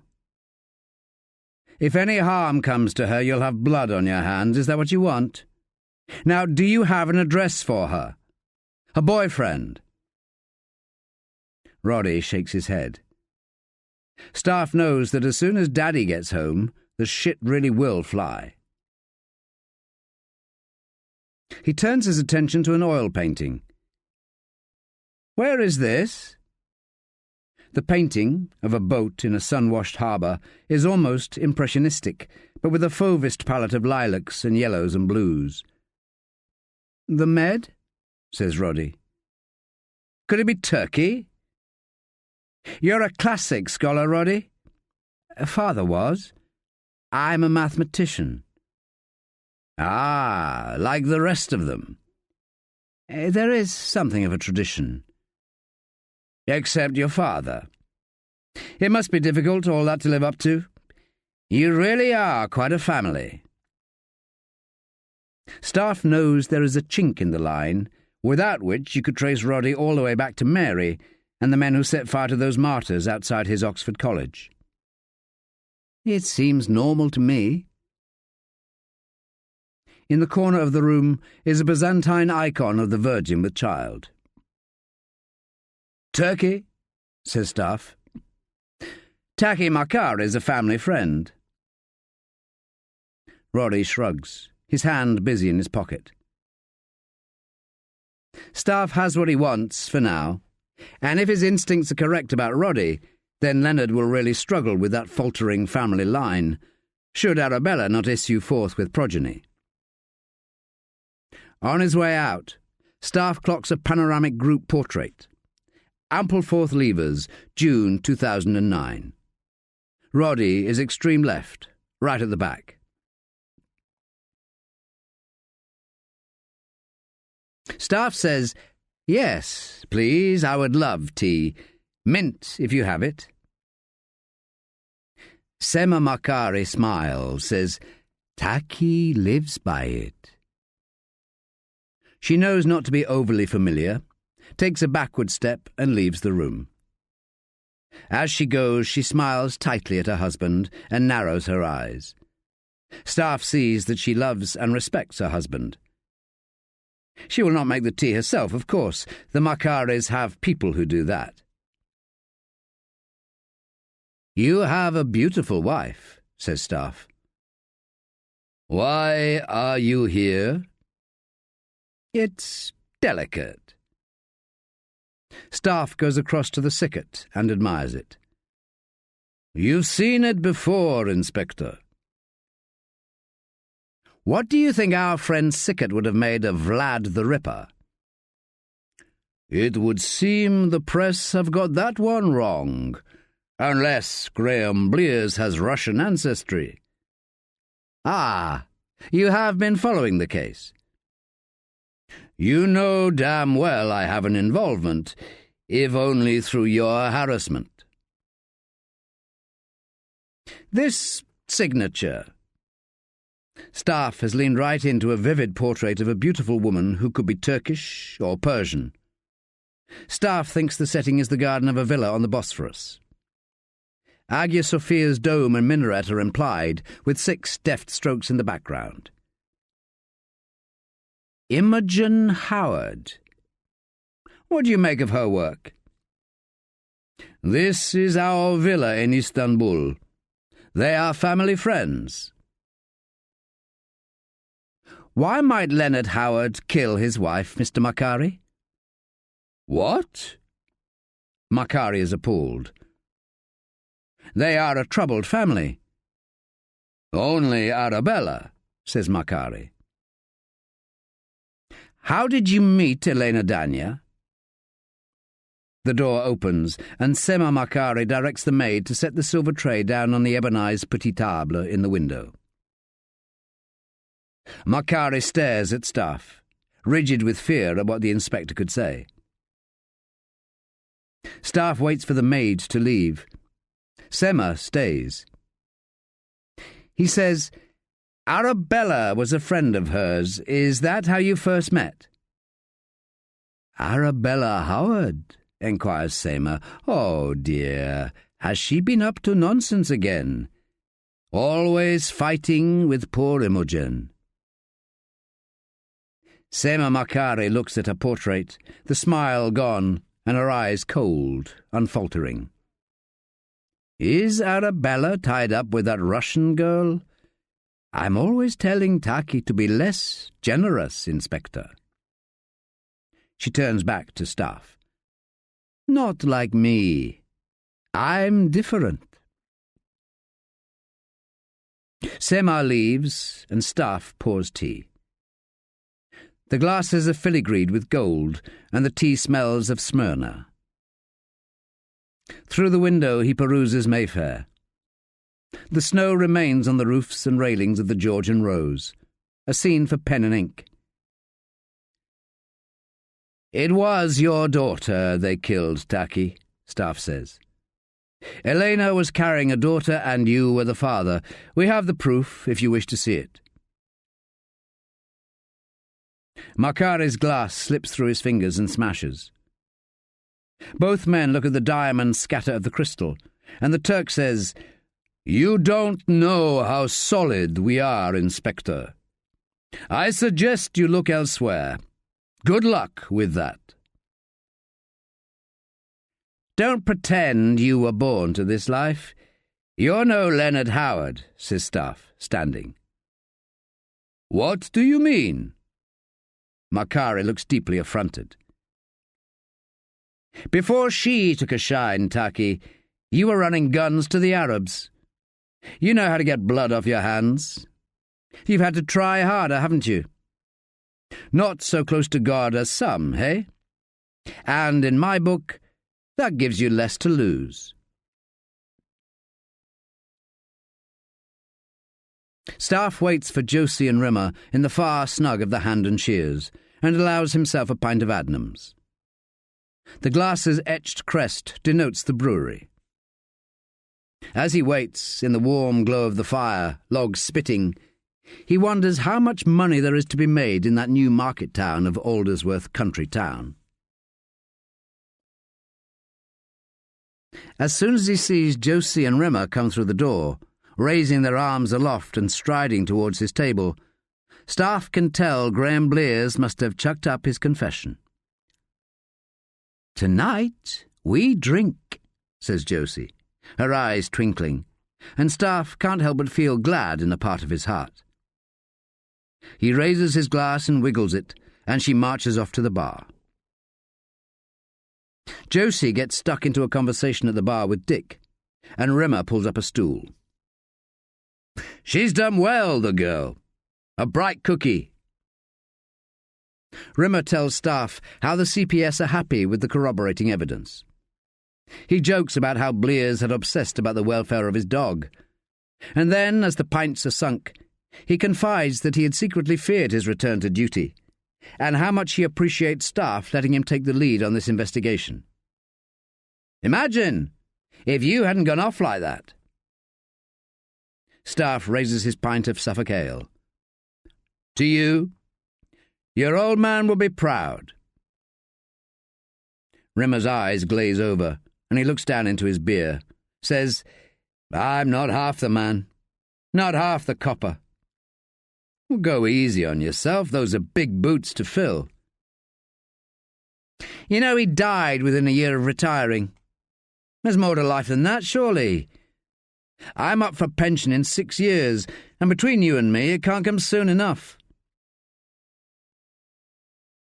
Staffe wonders where this is all coming from, and contemplates the power of hubris. "You're different, though, eh, Staffe? You couldn't cope without this, could you?" Staffe tries to picture the long, empty arc from morning to night. Can't begin to imagine how the days would fill themselves without this life he has formed for himself. Suddenly, he feels quite weary. On his way out, he pats Josie on the back. "I'm proud of you," he says. "You see that Blears did it, sir?" "Seems you were right. Follow what you believe, Josie, no matter what you hear. You'll be right often enough, and if you're not, there's always the law." She laughs and puts a hand on his shoulder.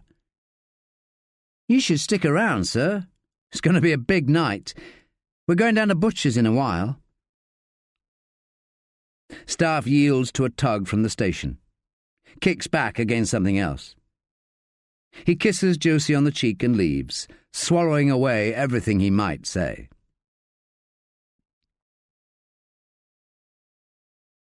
Pennington sucks on a plastic cigarette, and when he sees Staffe in the doorway of his office, he smiles warmly. Pennington seldom smiles warmly. He reaches into the pedestal drawer of his desk and draws out a bottle of scotch, goes back in for 2 glasses and holds them up. Staffe nods. "You look done in, Will." "I've been with Rimmer and Chancellor. Seems congratulations are in order." "We got that bastard good and proper." The DCI hands Staffe his glass, and they chink, then slug. Pennington recharges them. "I'm going to take a break, sir." "Nobody barks up a tree quite the way you do, Will. Not just barking, shaking the bloody fruit down before it's ready. Staffe laughs. He likes the image. You're not always so phlegmatic, sir, about my harvesting. Pennington stands. Take your leave, Will, and if I might suggest, you could do a little gardening. You don't have any doubts about Blears, sir? There's no doubting the quality of the evidence against Graham Blears. Go easy, Will. Pennington shakes Staffe's hand, gripping his shoulder with the other. Have a Merry Christmas, and plenty prosperity. Prosperity, thinks Staffe. That's relative. Prosper like Pennington, or even himself, or prosper like Macari and the Howards. In the incident room he picks up his post, sees the return from Somerset House, confirmation that Graham's mother had formerly been a Christian. She was born, 1939, Dorothy Ann Christian, in Rosewood Avenue, Chipping-Ongar. A home birth, a war baby. Staffe goes into his office and reaches right to the back of the drawer of his filing cabinet. Rebecca's plastic freedom bag is still there, as is the Privat envelope, the bearer bonds within. But it is something else that Staffe wants. He replaces Rebecca's things, pockets Mitch's bag of wraps, and makes his way to visit Rebecca's so-called boyfriend.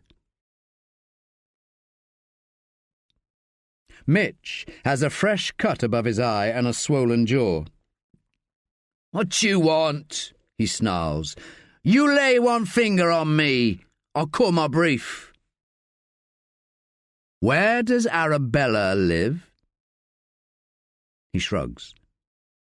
"Her boyfriend, Darius. He's a dealer, right? You'll know where his place is." "Oh, no way, man." "I bet you're still playing catch-up, aren't you? After I had away with your little stash." Staffe prods Mitch's swollen cheekbone. "They've been a-visiting, I see." "The fuck you want? I don't know where they live." "There must have been 50 grams of decent stuff, I'd say. You hadn't had a chance to let it down."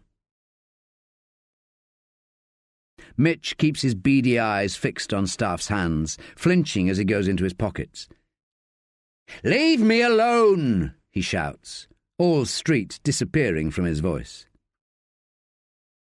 Staffe shows Mitch what he is carrying. In the palm of each hand, at least a grand's worth of coke. Mitch's coke. Supposedly, it helps the memory. "You're not gonna fuck me over?" "Lie, and I will. Otherwise..." "Haverstock Hill, just round the back of the Steels. It's Jarndyce Road, number 72. The street's full of Polish builders. They're a fucking nightmare."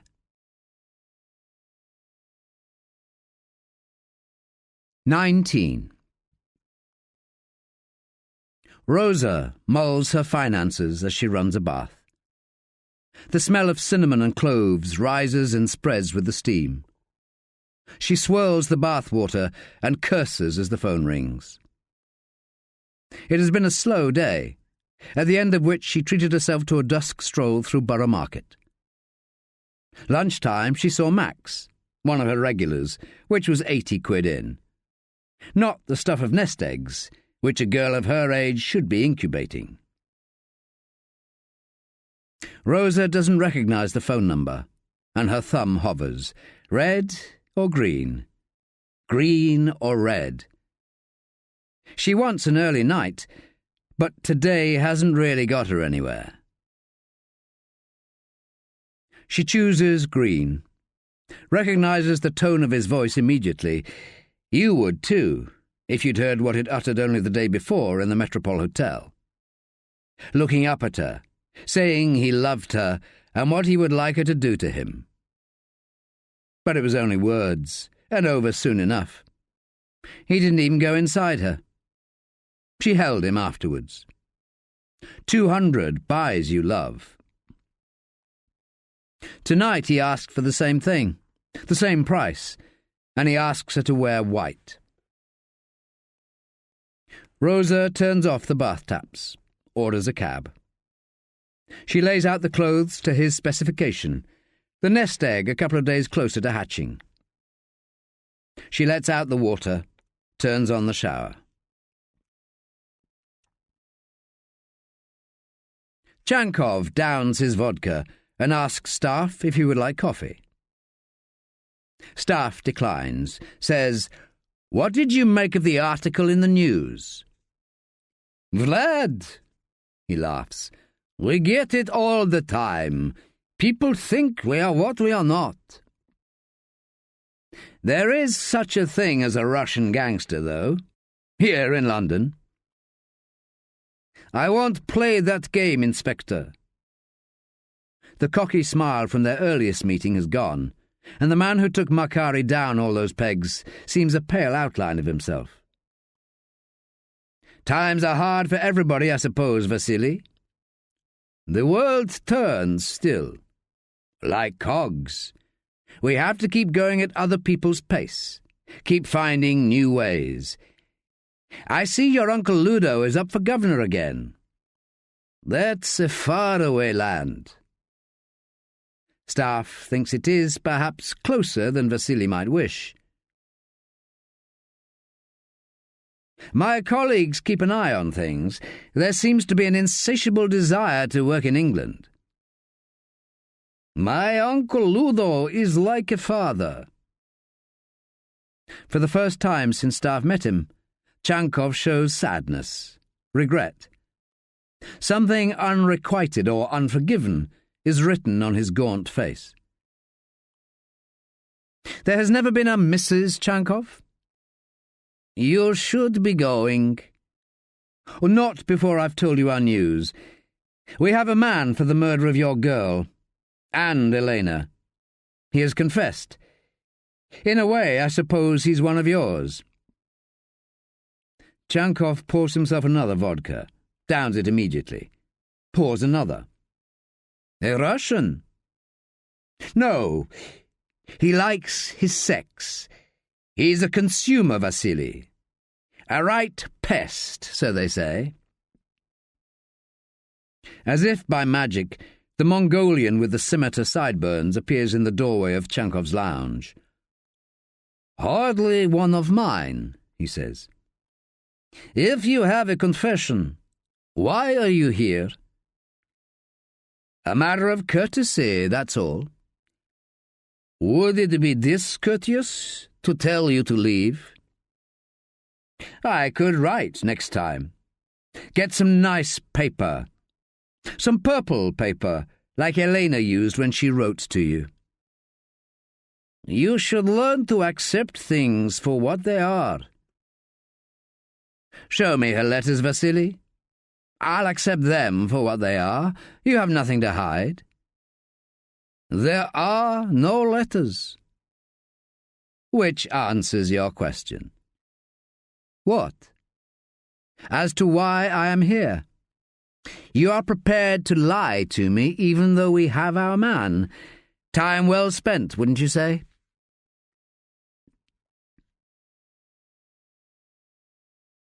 Rosa strolls confidently past the concierge of the Metropole, gets into the lift with the businessman. He says, "Good evening," in a soft, low voice that suggests he thinks he's in with a chance. He is Northern European, probably Danish, and she nods, angles herself away from him, pressing 4. He reaches across and presses 6, his eyes up and down and all over her. The floors come slowly. It pings 4. He says, "Have a good evening." Although she has done this several hundred times, tonight she wishes she was home, drifting to sleep with the book slipping from her fingers. Tonight, curiously, she fears she may be in the game 2 or 3 years too many. She goes left, down a long corridor, and left again around the service shaft. Rosa breathes deep and runs her fingers through her hair, pulling it forward so it frames her face. Then, through her dress, she pulls up her pants at the sides and fixes them just so, hitching her stockings up. She stands erect and closes her eyes, transports herself to a place from which she can push herself all the way out. She knocks twice. As always, her heart beats faster, harder.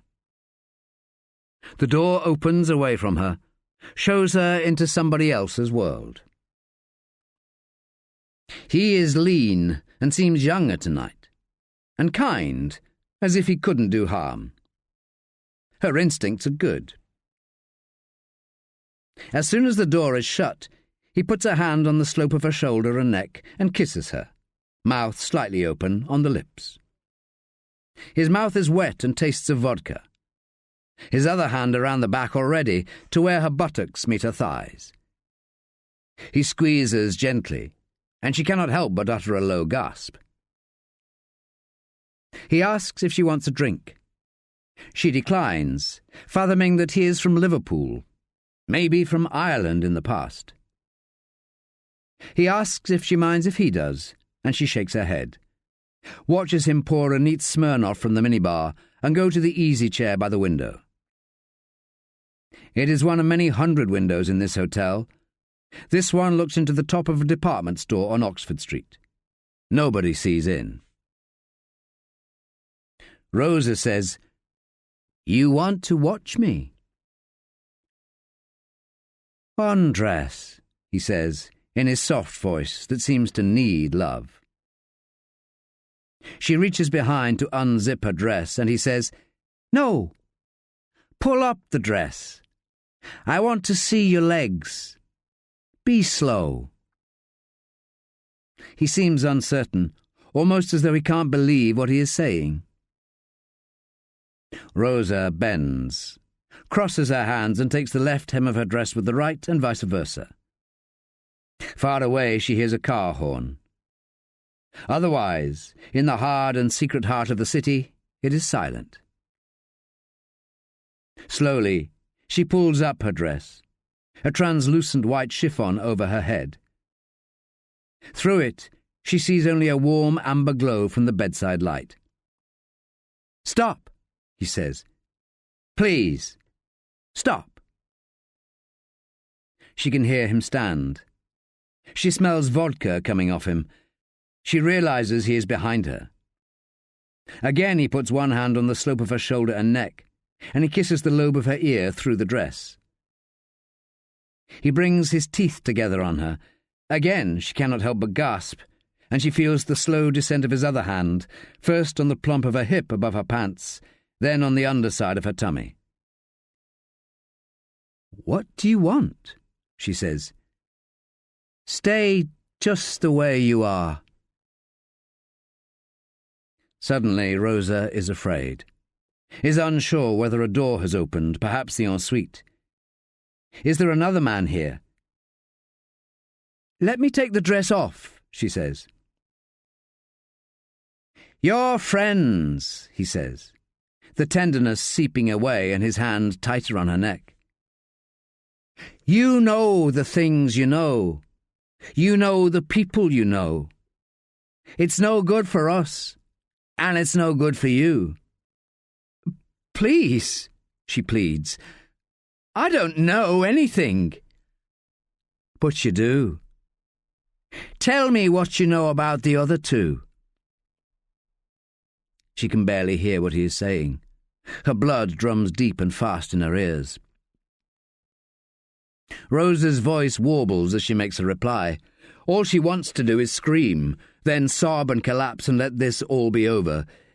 "Elena," she says, thinking that as long as she is talking he won't kill her. He killed the others, though. "Elena never said anything to me. Just about clothes and the books she liked to read, that's all." "And her boyfriend?" The one who stuck it up her. She never said she was pregnant. He says, I never said she was pregnant. You been talking to your policeman friend. He needs to let it all lie, wouldn't you say? Rosa's hands are still above her head. She says, well, you said stuck it up her, but what's that supposed to mean if...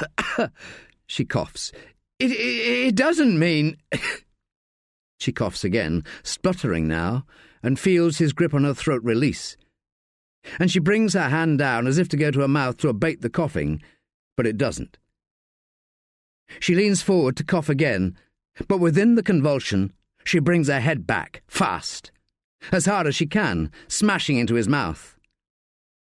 She hears the crunch of bone on flesh and teeth, and in the very same instant he cries out into the room as she takes a hold of his balls with one hand, as hard as she can, as tight as she can muster, and tugging, feeling her nails splinter as she does it, and twisting round to face him, seeing his bloody face and reaching up, punching him in the throat, watching his eyes bulge, and then grabbing his hair, hard as she can, and dragging his head down towards the carpet. In a single frozen moment, she sees the detail of the carpet, burgundy, with small gold diamonds. She sees his head on the floor and can't hear his curses any more. Just his head on the carpet, turning to look up at her, his whole body flexing. You stupid... But he doesn't finish.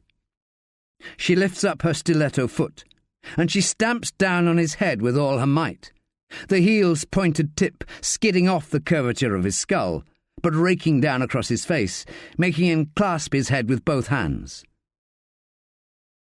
Rosa turns, runs for the door and opens it, kicking off her shoes and tearing off down the corridor, turning right past the service shaft and down along the corridor, then right again, hearing his curses rise and diminish as she gets to the lift, punching at the down buttons, but seeing both lifts are up at 9 and 11. She pushes the fire door, takes the steps 2 at a time, half flight by half flight, not knowing who might be waiting when she gets to the lobby. She bursts through the doors and barges into a group of Far Eastern tourists checking in. She runs behind the desk, throwing herself into the arms of the concierge, screaming, "Save me! Save me! Call the police! I've been attacked! Call the police! I've been attacked!" The concierge tries to usher her away into the office behind reception, but she won't have it. Insists on remaining where she can be seen until they call a man called Inspector Wagstaff at City CID. She screams blue murder until that happens, until every last one of the Japanese tourists has checked in, and 2 security guards have sat her down, until she can be sure that the man in room 411 is gone. When she is calm, they tell her room 411 is empty tonight. They have been in, and the room is untouched.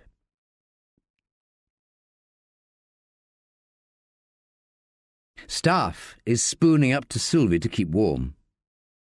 She is kicked off the sheets in a fretful sleep. He dreams that he is awakened by a ringing telephone, then is awakened by an elbow from the woman he loves. As he turns over, trying to regain sleep, he hears her say, "It's yours, Will. Your phone's ringing." He fumbles for his mobile, knowing this will hardly be good news.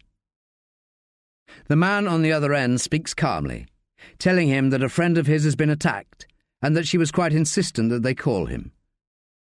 The man tells him he is from the Metropole Hotel, and that the woman is called Rosa. Is she alive?" As Staffe wakes fully, he discerns that the man thinks this is a strange question. For a sliver of a moment, as he dresses hurriedly, Staffe wishes for another life, far away from this. Then he hears somebody behind him and the rustle of clothes. Sylvie, blinking, rubbing her face, has a silk robe around her and is padding towards the kitchen, saying, "I'll make you some coffee." "I have to go straight away." "Will, You need to tell me about her. When I get back. I need to know if anything is going on. I won't let that happen to me. I've seen what it does. He wants to convince her that he is nothing like her mother, that after all these years he has finally realized she is the one. But now is not the time. She's a friend. Strange kind of friend. I catch you calling her in the middle of the night, and then next thing you're off on some rescue mission.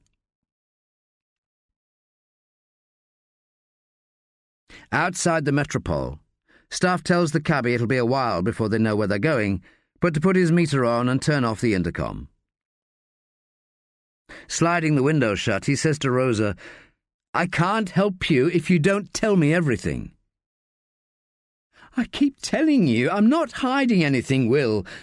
Why would I? Her mascara has run and her bare shoulders tremble. She has refused his jacket, insists she's boiling up, but she's ice-cold to the touch. "Tell me again what he said to you." He scoots right up to her. He said, "You know the people you know." He said, "It's no good for us and it's no good for you." He asked me to tell him everything I knew about them. The other two, he called them. "And what did you tell him? What do you know?" She tenses up and he can feel it. "I don't know anything." Rose's eyes are wide and red. He asked about the one who stuck it up her. "Oh, Jesus," says Staffe. "He knew she was pregnant."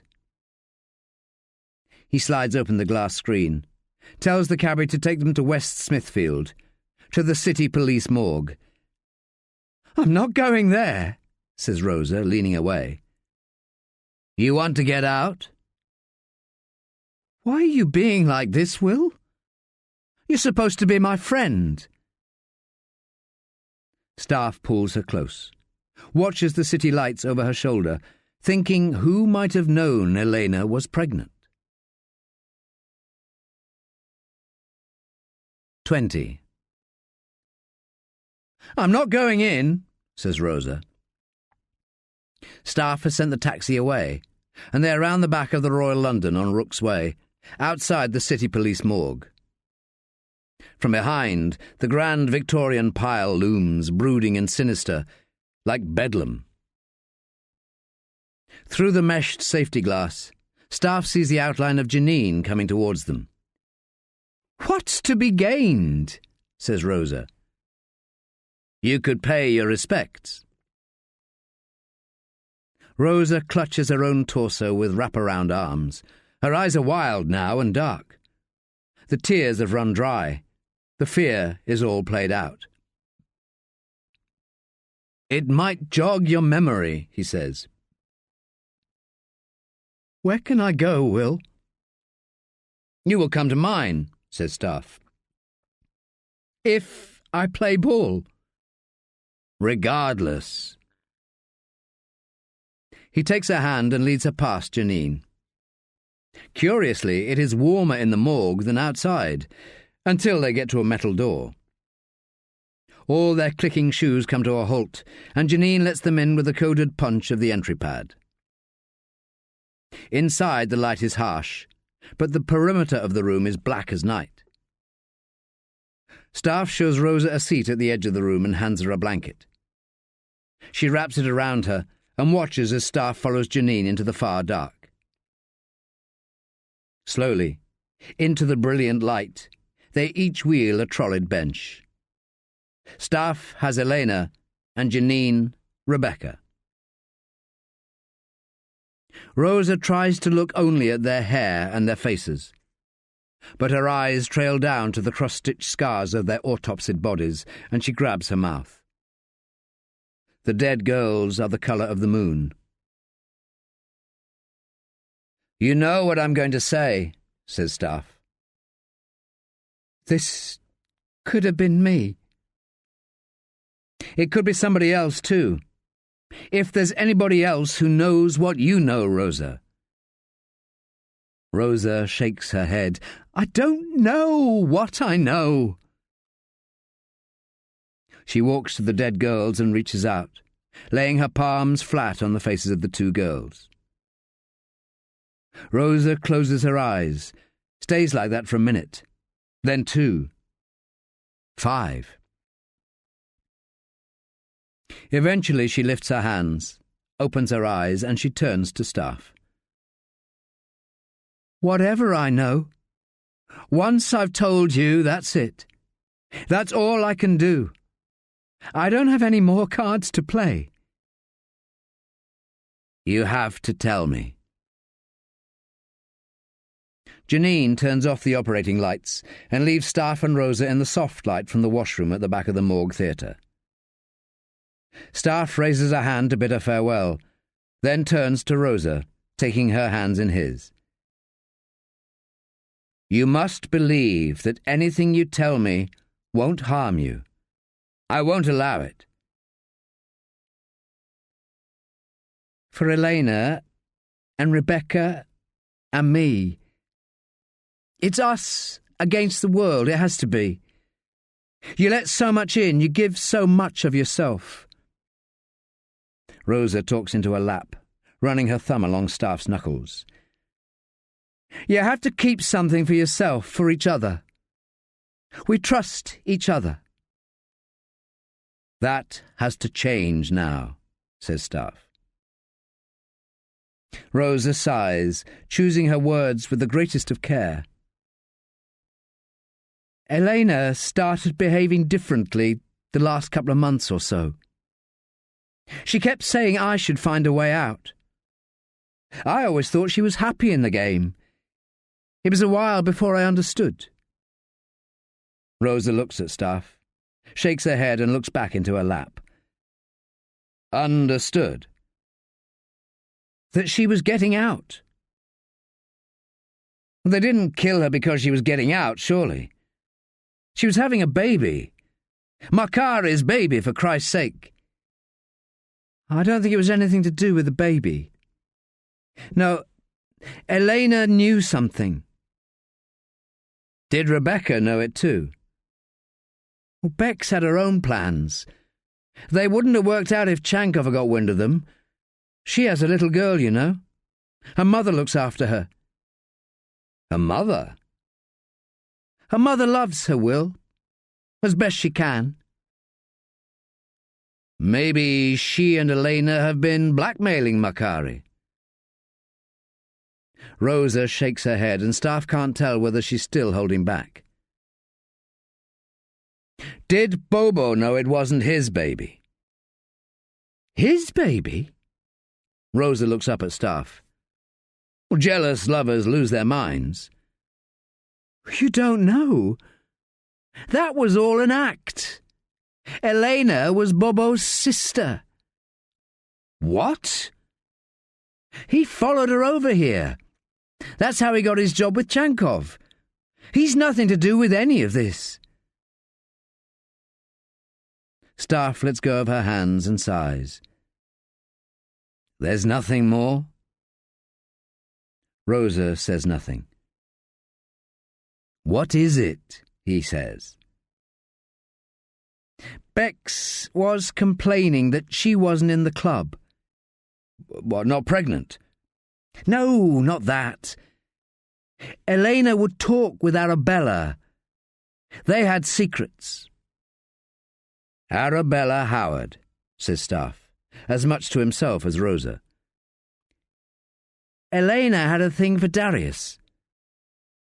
Arabella's boyfriend, says Staffe. It seems like everybody had a piece of Elena.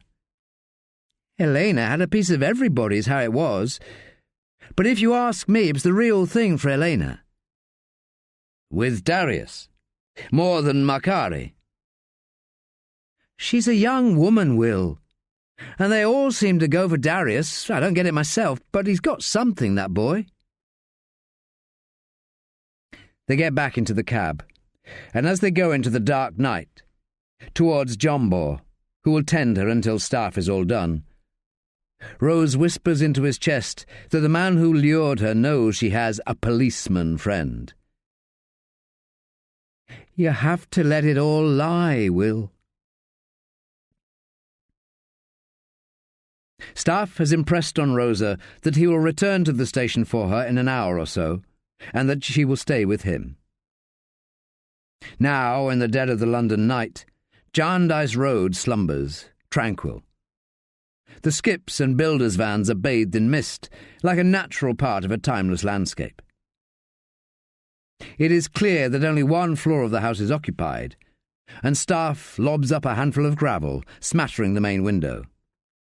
There is no response, so he lobs up another. And another, until a light comes on and an angry young man opens a window, shouts, "Fuck off!" holding a breeze block. Fair to say he is used to trouble. "A court!" calls Staffe. "I said fuck off!" "Police! Watch your language and let me in." As he waits, Staffe sees that despite the commotion, the street sleeps on. It would appear that most of the houses are either under or awaiting redevelopment. "What do you want?" says Darius à Court, opening the front door, seemingly coming down from something. Staffe pushes past him and up the stairs, following the sweet smell of weed. "Is Ara in?" "Leave her alone. It's a bit late for that." When Staffe gets to the top of the stairs, he stops dead. Arabella's long, thick blonde hair is tangled, and her skin is dry. But with her long, fine features and her powder-blue eyes, the young Howard looks as if she is Elena Dania, back to life. "I'm here about Elena," says Staffe. "Is it a mistake? Is she all right?" Arabella speaks slowly, and her words drift into each other like snow on the wind. Staffe shakes his head. "Say nothing," says Darius. He puts an arm round Arabella. It makes her smile. "You were in her phone, and Rebecca's." "They're my friends." Staffe makes his way into the living room. The walls are bare, and a hippie throw hangs at the window. The scent of weed is thick, and it smells as if they might have rustled some soup. It is damp, cold as outdoors. "You don't need to live like this." "I look after her," says Darius. Staffe turns on Darius, stands nose to nose. He can see what women might find in him. His eyes are dark and glassy. He has a far-away, lost look. Staffe whispers, "I bet you do." "What's happening?" says Arabella, sitting on the edge of a threadbare sofa, wrapping a blanket around her. For an instant, as she looks up at Staffe, he can see all her deep beauty. Fleetingly, she appears to be strong, capable. She is beautiful, but soon she is lost again, reaching her hand out for Darius. "What happened to you, Arabella?" says Staffe. She smiles, dazed. "Don't you fit, with all that history, that old England?" Arabella's eyes cloud over, and Darius sits beside her, hugs her to him. "Did Elena like the old England?" Ara looks sidelong at Darius.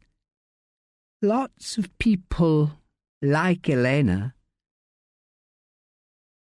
"Who was the father, Ara?" says Staffe. "You knew she was pregnant." Arabella shrugs Darius away. He looks hurt, as if this is the tip of an argument they've had many times. She puts her hands to her face. Staffe says, "Darius, any clues about the father?" He turns to Ara, says, "I bet the baby would have looked like you. You and Elena are very alike." It was a baby girl. But you and Rebecca are different, aren't you? Elena knew something, didn't she, Ara? Tell me. I want to know what she knew. They are dead, right? Says Arabella, as if history might be rewritten. Staffe wonders when she last had something to hope for, in her rich and landed, God-blessed existence. I guess you miss your mother, don't you, Bella? She called me Bella. The way she says Bella. Her name sounds like something fine. I'd like to take you to your father. I think he should see you. Arabella looks up at Staffe and she has tears in her eyes. Her hands, knotted together, shake. You want to use me? But I'm no good to you. You have to tell me what Elena knew. Arabella looks away, lets her body slump into Darius's arms. She looks Staffe straight in the eyes, and as her lids shut down, she murmurs, He loves me. He's the only one. Darius smiles, as if he has something to be proud of, as if that is a rare thing.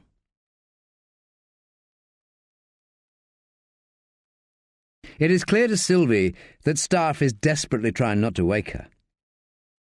He slinks into the Queen's Terrace flat and takes the woman straight to the lounge. From the bedroom, Sylvie hears Pulford say, Who's the girl? Staffe ignores the question, and Sylvie draws her gown over her shoulders, breathes in long and slow, and holds the air in her lungs. She will not make a scene, but she will get to the bottom of what is going on. When she opens the door to the lounge, Staffe is kneeling at the woman's feet. She is on the chaise longue, cupping a mug of tea. Sylvie can see that she's been crying. Staffe stands, but her focus is on the woman, following each flit of the eye. She has a certain beauty. Easy to see that any man would want her. This is, says Staffe. Sylvie crosses the room, extends her hand and says, Rosa, I presume, sitting beside her. Welcome to our home. A bit of a madhouse, I'm afraid. Is there anything we can get you? Rosa shakes her head, looks up past Sylvie to Staffe. Something sweet. Go and get the biscuits, Will. She doesn't want one. Well, I do. Sylvie looks at Rosa as she says it, forcing a smile. And the instant Staffe is through the door, she says, I'm Sylvie, Will's fiancée. She searches for a look of surprise on Rosa's face, but none is forthcoming. Perhaps you should explain what's going on. Maybe Will should tell you. Maybe he should, but I'm guessing you know him better than that. I'm in trouble. So why not go to the police? Will is the police. It's a rather personal service, isn't it? Sylvie leans back, crosses her legs and looks Rosa up and down, notices the thick denier at the top of her stockings, thinks, not in this weather. Will is a friend. We've been friends for years and years. We've been lovers, on and off, for years and years. Strange that he's never talked of you. I'm a prostitute, says Rosa. In the scheme of whatever Rosa has been through, thinks Sylvie, this admission must be nothing, but nonetheless it makes Sylvie feel ashamed. Have you been more than friends? Rosa smiles with weak lips. Her eyes are 7 parts dead. I know this is your home, but you wouldn't believe what I've been through tonight. You should ask Will about us. She looks out into the night. Not that there is an us. Is this to do with the two other girls? And now Rosa does break down. She convulses, trying not to cry.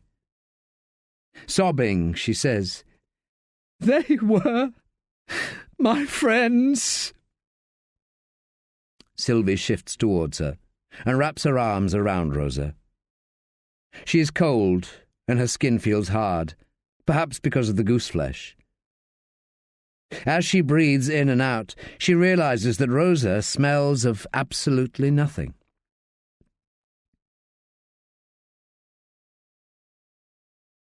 In the dark, a heavy footfall peters to nothing. Another door closes. Arabella shivers, reaches out with a long, slender arm for flesh, but Darius is gone. She wraps her arms around her own body, runs her hands along her ribs. She tucks her knees up to her chest and edges deeper into the bed. An engine splutters, then dies, and her dreams come back as reprise of the footfall and doors.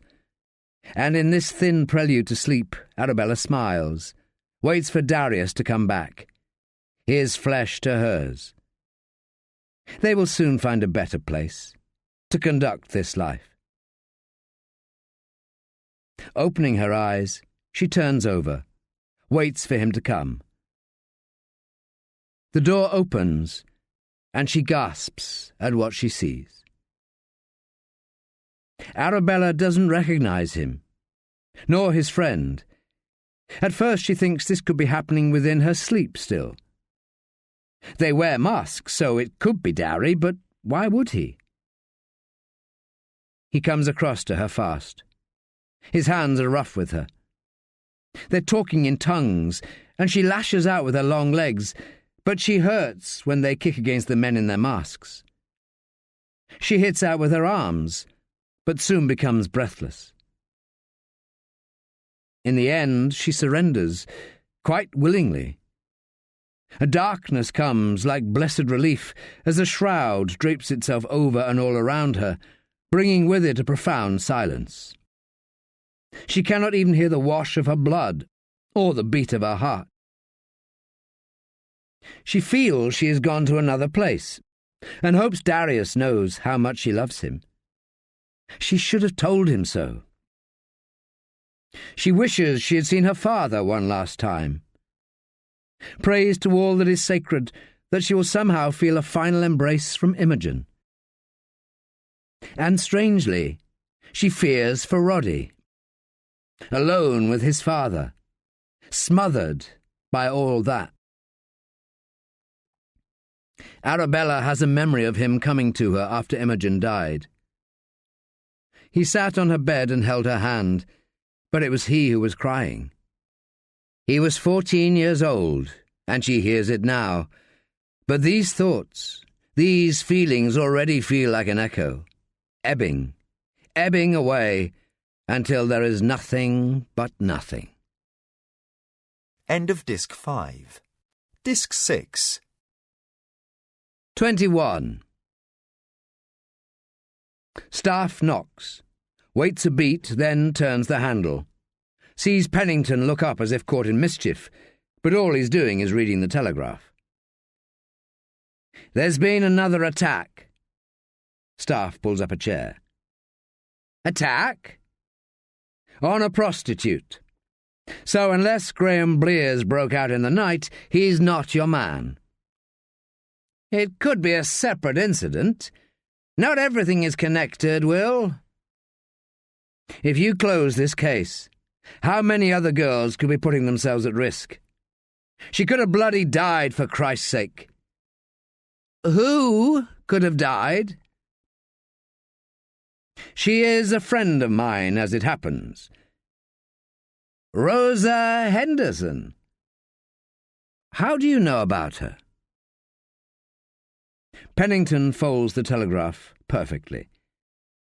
She was in the phones of Elena Dania and Rebecca Stone. I made it my business to discover the ins and outs of her. I am a detective, you know, Staffe. So, you can see she's connected. And last night she was attacked. In a hotel, just like Elena Dania. How come it wasn't reported? It should have been on the area bulletin. She called me. Pennington grimaces.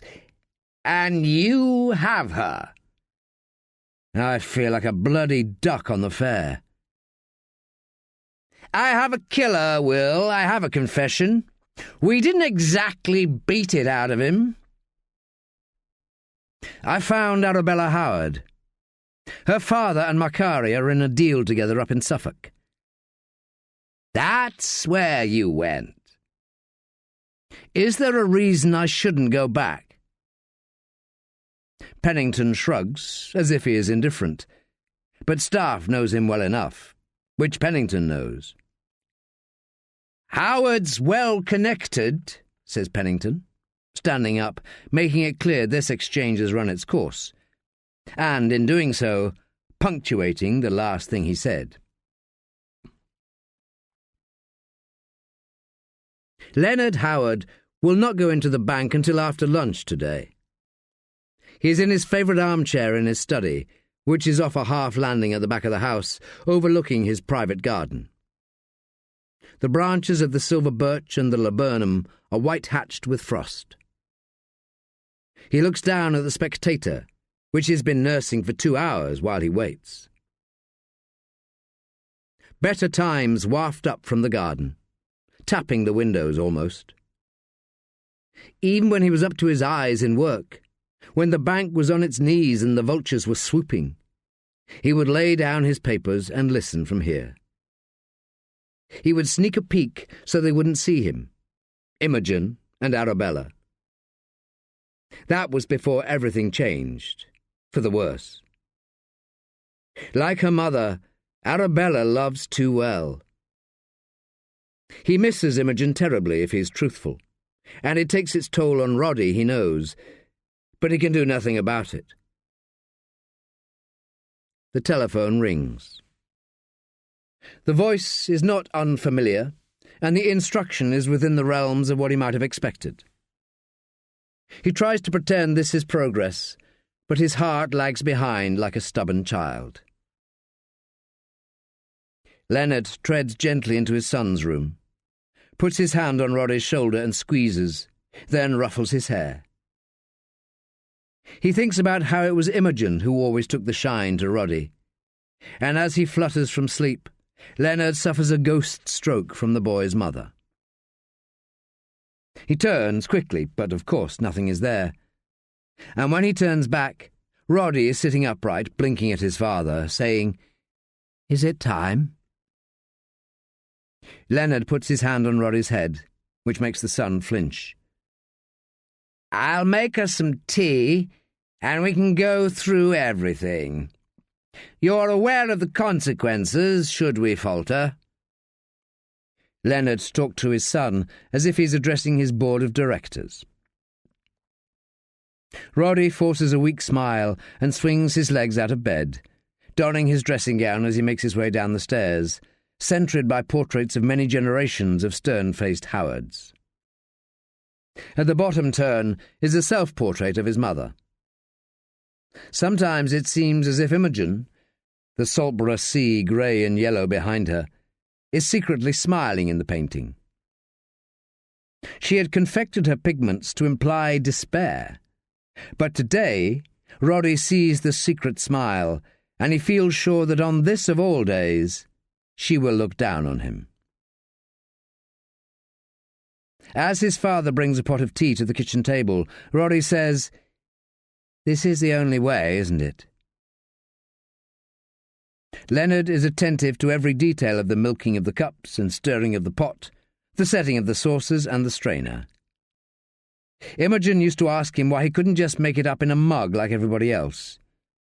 He would reply that soon everybody would be doing that. He doesn't answer his son. "Are you afraid?" asks Roddy. Leonard doesn't entirely understand his son's question. When there is only one thing to be done, one thread of honour in this pall that cloaks them, how can there be such a thing as fear?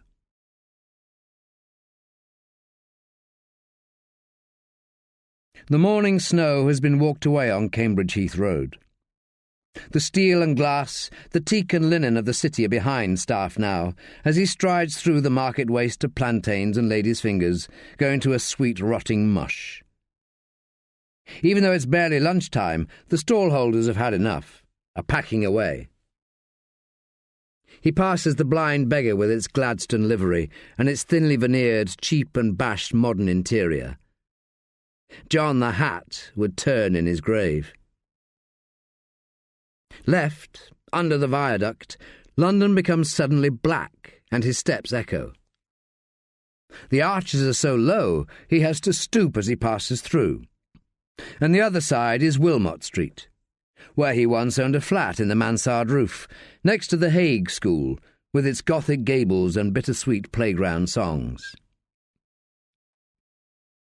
Staffe looks back to the dormant cranes, like giant metal spiders warring on the world, and he realises he is on the very limit of his jurisdiction. The sounds here are sharp and sporadic. Dogs and smashing glass, squealing cars and a shout here, a scream there. He turns left onto the high road and past Pellicci's cafe, pausing to check the chicken peperonata is still on. He pops into a newsagent's to make a quick purchase, and then heads away from the piste of saris and salwa camise. Some are luscious emerald or burgundy, some putrid lilac or tangerine. Soon it is grey and bleak in the canyons and courtyards of mid-rise Victorian tenements and 60s deck access. He looks up at the Attley, Nicola Stone's block. There on the corner, and looking like she doesn't belong to these streets, is Rosa. Her eyes glisten and her hair is soft. She raises a hand, pulls her coat around her. Staffe and Rosa make their way up and are shown into the lounge. Cans pit the coffee table like a chess game gone wrong, and Nicola picks one up, takes a swig. She's still in a dressing gown. By the sound and smell of things, a man is in the bedroom. "Thought they got the bastard done for my Rebecca," says Nicola. Rebecca knew something she shouldn't have, Mrs. Stone. Something her friend Elena told her. It's what got her killed, and I need you to think hard about anything she might have said to you. "Who's this girl?" says Nicola, nodding suspiciously at Rosa. "A friend of mine." Rosa smiles at Nicola, knowing the gossamer separation of a hard plight from an impossible one. "And Rebecca was a friend of mine, Nicola." "You trick with her?" "Did Rebecca mention she had any plans?" says Staffe. "She were always daydreaming, just like her father." She nods in the direction of the bedroom. "Would she have spoken to him about it?" "Don't you go getting him all fired up." "Did she ever talk about Elena?" Nicola Stone shakes her head, drains her can. "Do you keep a room for her here?" "It's full of shit." "Did she ever stay over?" "When she was fed up of that prick." "Mitch? When was the last time?" "Couple of weeks ago. She'd come now and again to get her post, see the baby. Always used this as home." She regards Staffe with suspicion, weighing something up. He reaches into his pocket, pulls out 40 Bensons and puts them on the table. "I'd like to take a look around her room, do you mind?" Nicola Stone opens a packet straight off, sparking up. As he passes the main bedroom, Staffe glimpses Brendan Stone sitting on the edge of the bed. The room is thick with smoke, and Brendan has a child in his lap, rocking to and fro. His gaze is so lost he doesn't see Staffe, who slips into the small bedroom at the end of the short corridor. Pictures of boy bands and soccer players collage an entire wall. There is no linen on the bed, and one single wardrobe without a door. Through the window, you can see across the bin bays to the cranes of the city. A banana carton under a bed is full of summer clothes. Staffe replaces it, careful not to disturb anything. Sitting cross-legged on the floor, he pulls a box from the bottom of the wardrobe. It is full of papers. Lottery tickets with the numbers all ticked and crossed in a sparkly gold ink. They're clamped together with a bulldog clip. Beneath the tickets is a thick wad of bank statements, wrapped in pink ribbon and in perfect sequence. Rebecca lived her life with nothing to spare. Her living and spending would have been principally cash, but this numerical sketch of her life reveals she did £20 a month on her Oyster card. A further £20 a month went to Africa Child, which makes Staffe want to weep. She received £170 a month from the DWP, £95 for child benefit, and made irregular, small withdrawals from ATMs around central London. Except... Staffe hears raised voices from the living room. It sounds as if all hell has broken loose. The child is wailing. Except 3 weeks ago, Rebecca took out £40 from a machine in Saltborough. The day before, she paid £23 to Eastern Rail. Staffe scans either side, thinking she might have made a payment to a hotel, but there is nothing.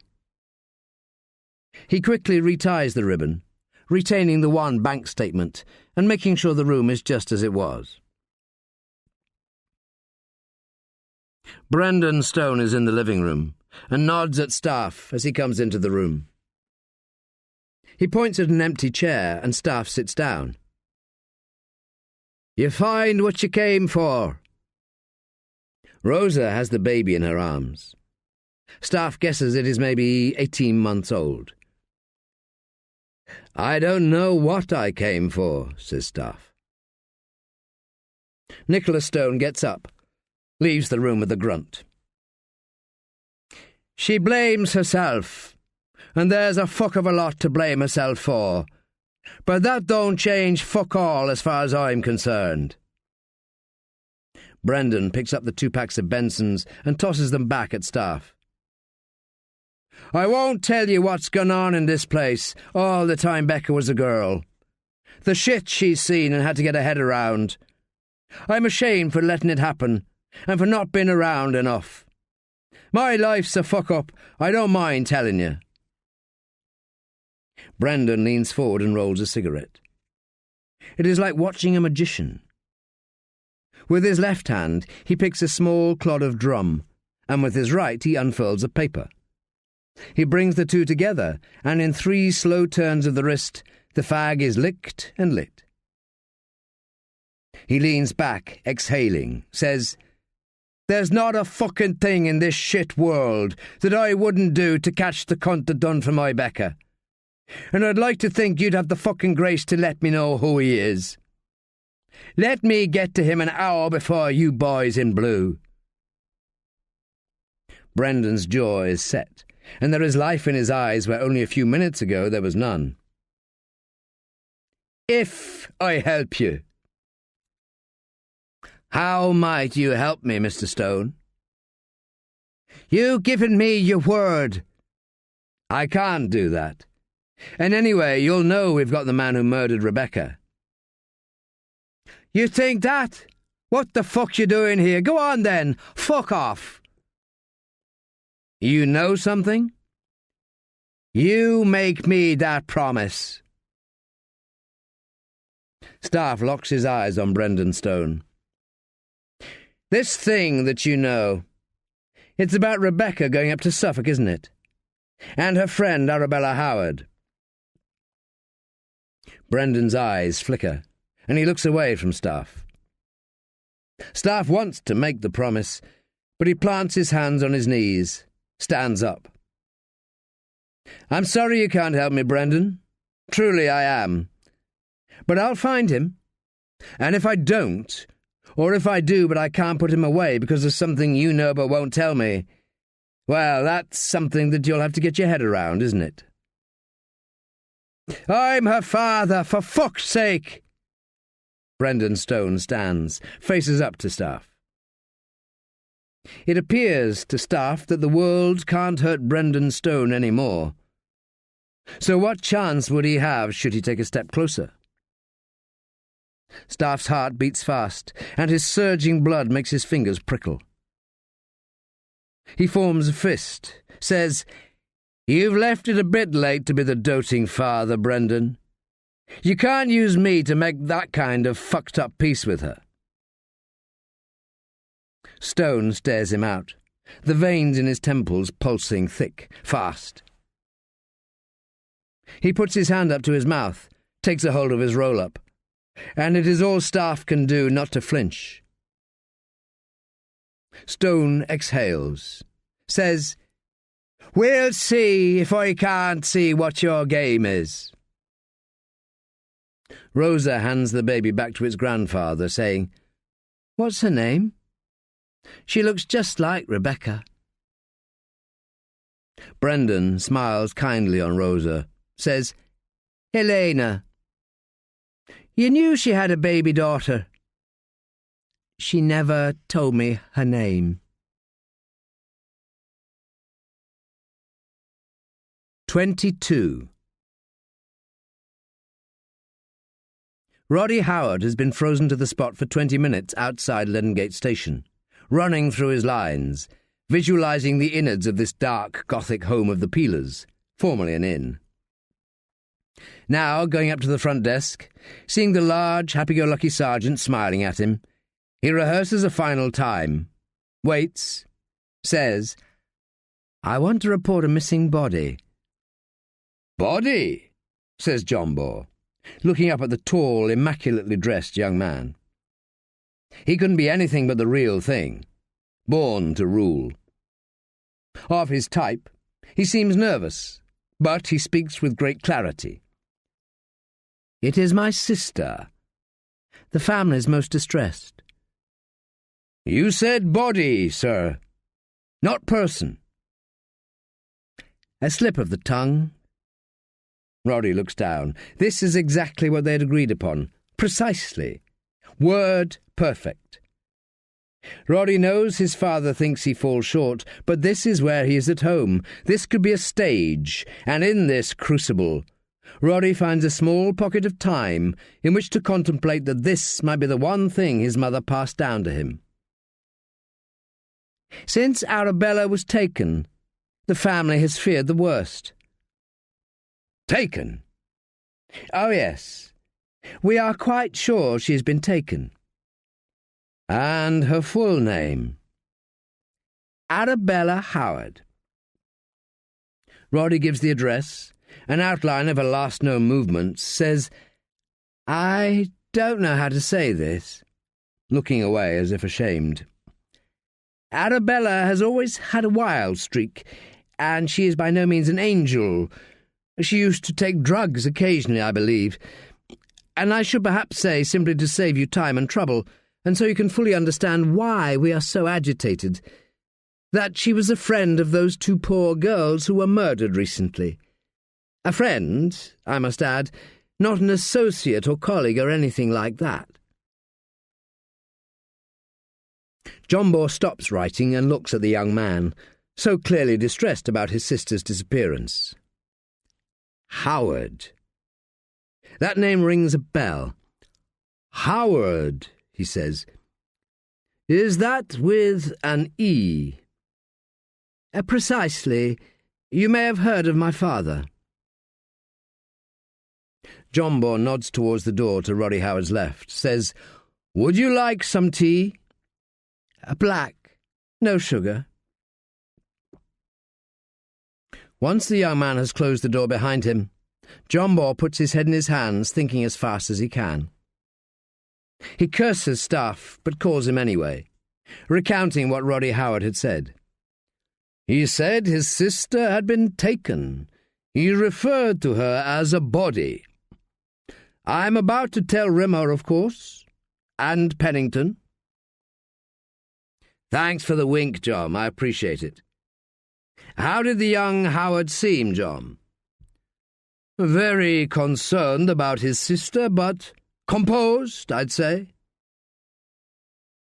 How does he know she was taken and hasn't just got wasted somewhere? Well, they're worried because she was a friend of the two murdered girls.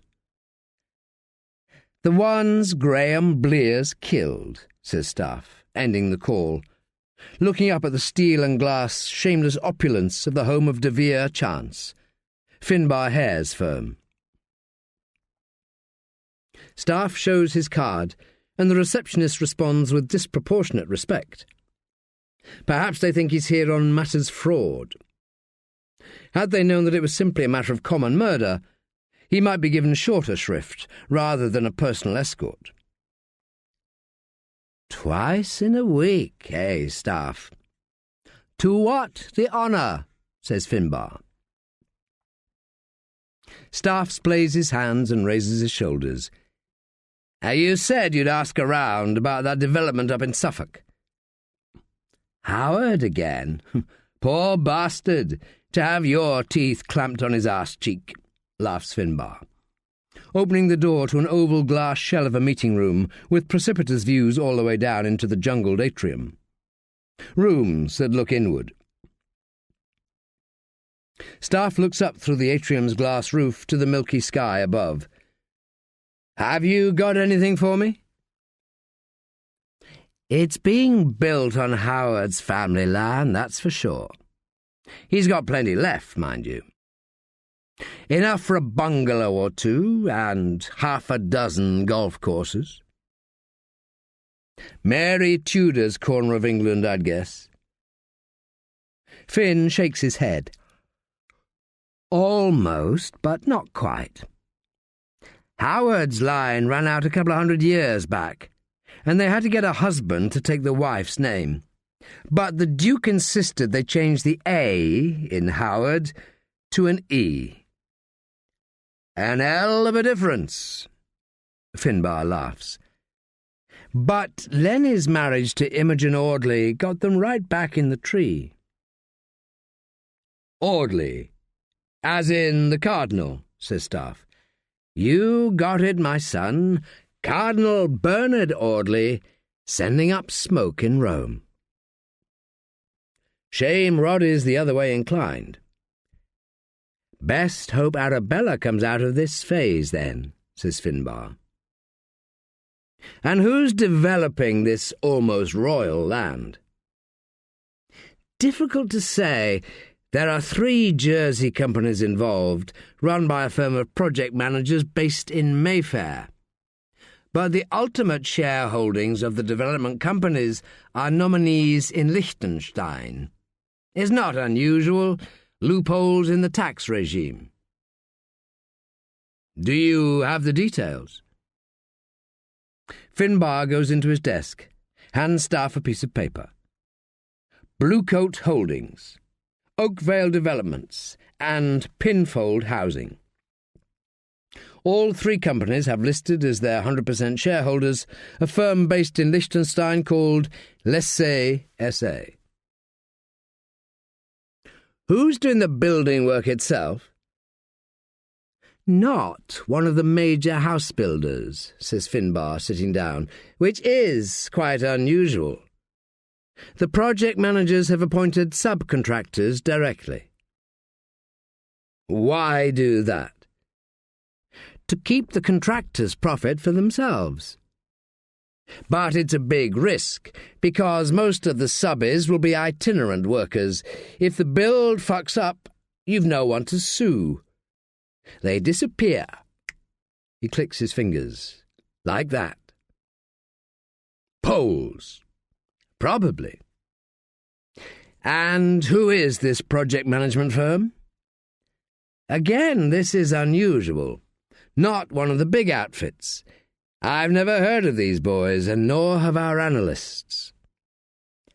Eggs in one basket, muses Staffe, looking back at the list that Finbar had given to him. Is this the project manager? Mount Street Management. Only incorporated 18 months ago. They got a couple of decent people on the notepaper. It's all a bit thin, isn't it? That development has 500 units going up. And a commercial element. End value is about 300 million. What? It would have been more, but they had to put some starter units in there to get through planning. Howard would have helped with that, presumably. Don't ask no questions, says Finbar. Whichever way you look at it, some palms will have been greased. And pockets lined. It's not the cleanest game in the world, as you know. They're taking profits all the way down the line, the land, the planning gain, the development and the construction. A nice deal for Howard, wouldn't you say? Finbar goes quiet, turns and looks out across the city. The glass flanks of the financial world glint in the sun. The Thames shines like a new coin.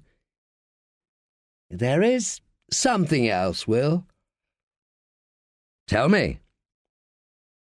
You know, where Howard's concerned, you should think twice before you go barking up the tree. What is it, Finn?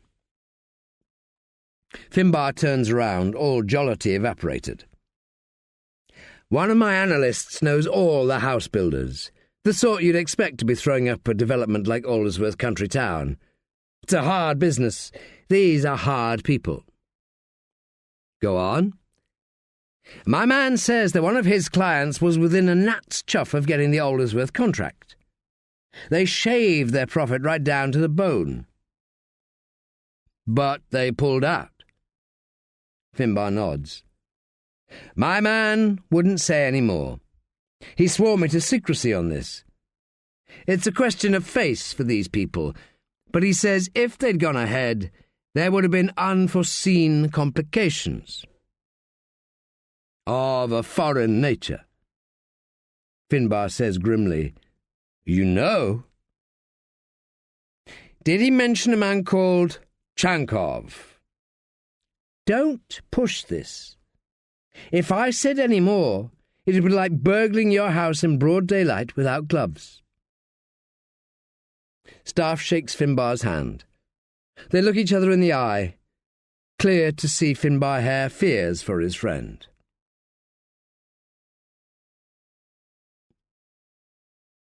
Bobo Bogdanovich is wearing a singlet top, jogging bottoms and a film of sweat. He fills the doorway. You have no business here, he says, wiping his head with his forearm. Tell me about Arabella Howard, Bobo.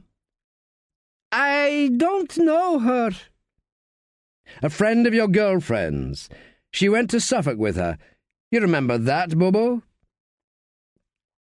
Bobo pulls on his left ear with his right hand, a deep crease running down from his hairline. Course you don't. Staffe takes a step back, deliberately looks left and right, down to the street as if checking for backup. You don't have a girlfriend, do you, Bobo? You should let me in, we might not have long. What do you mean? Why don't you want me to find the man who killed Elena? Well, you got him. Do they know she was your sister? He stares open-mouthed at Staffe, and for a moment stops tugging at his ear. I need to know what got Elena killed. I know you know, Bobo, whether you know it or not. The puzzled seam deepens, as if Staffe has set him a calculus problem. I don't know what you talk about. Tell me about the building up in Suffolk. Did you help Vasily put the squeeze on up there? I don't build. What do you do for Vasily? If he asks you to jump, Bobo, do you jump? Staffe wants to ask what kind of man would stand by and let his sister get murdered, then protect the people who did it. He waits for Bobo to meet his glare, but when he does, Staffe can see no shame. Not a flicker of guilt at doing the wrong thing, no hint that Bobo might be putting his own welfare first. The penny clicks. Staffe turns and walks away. As he goes, he waves a flimsy hand at Bobo, then calls back from the top of the stairs at the end of the concrete deck.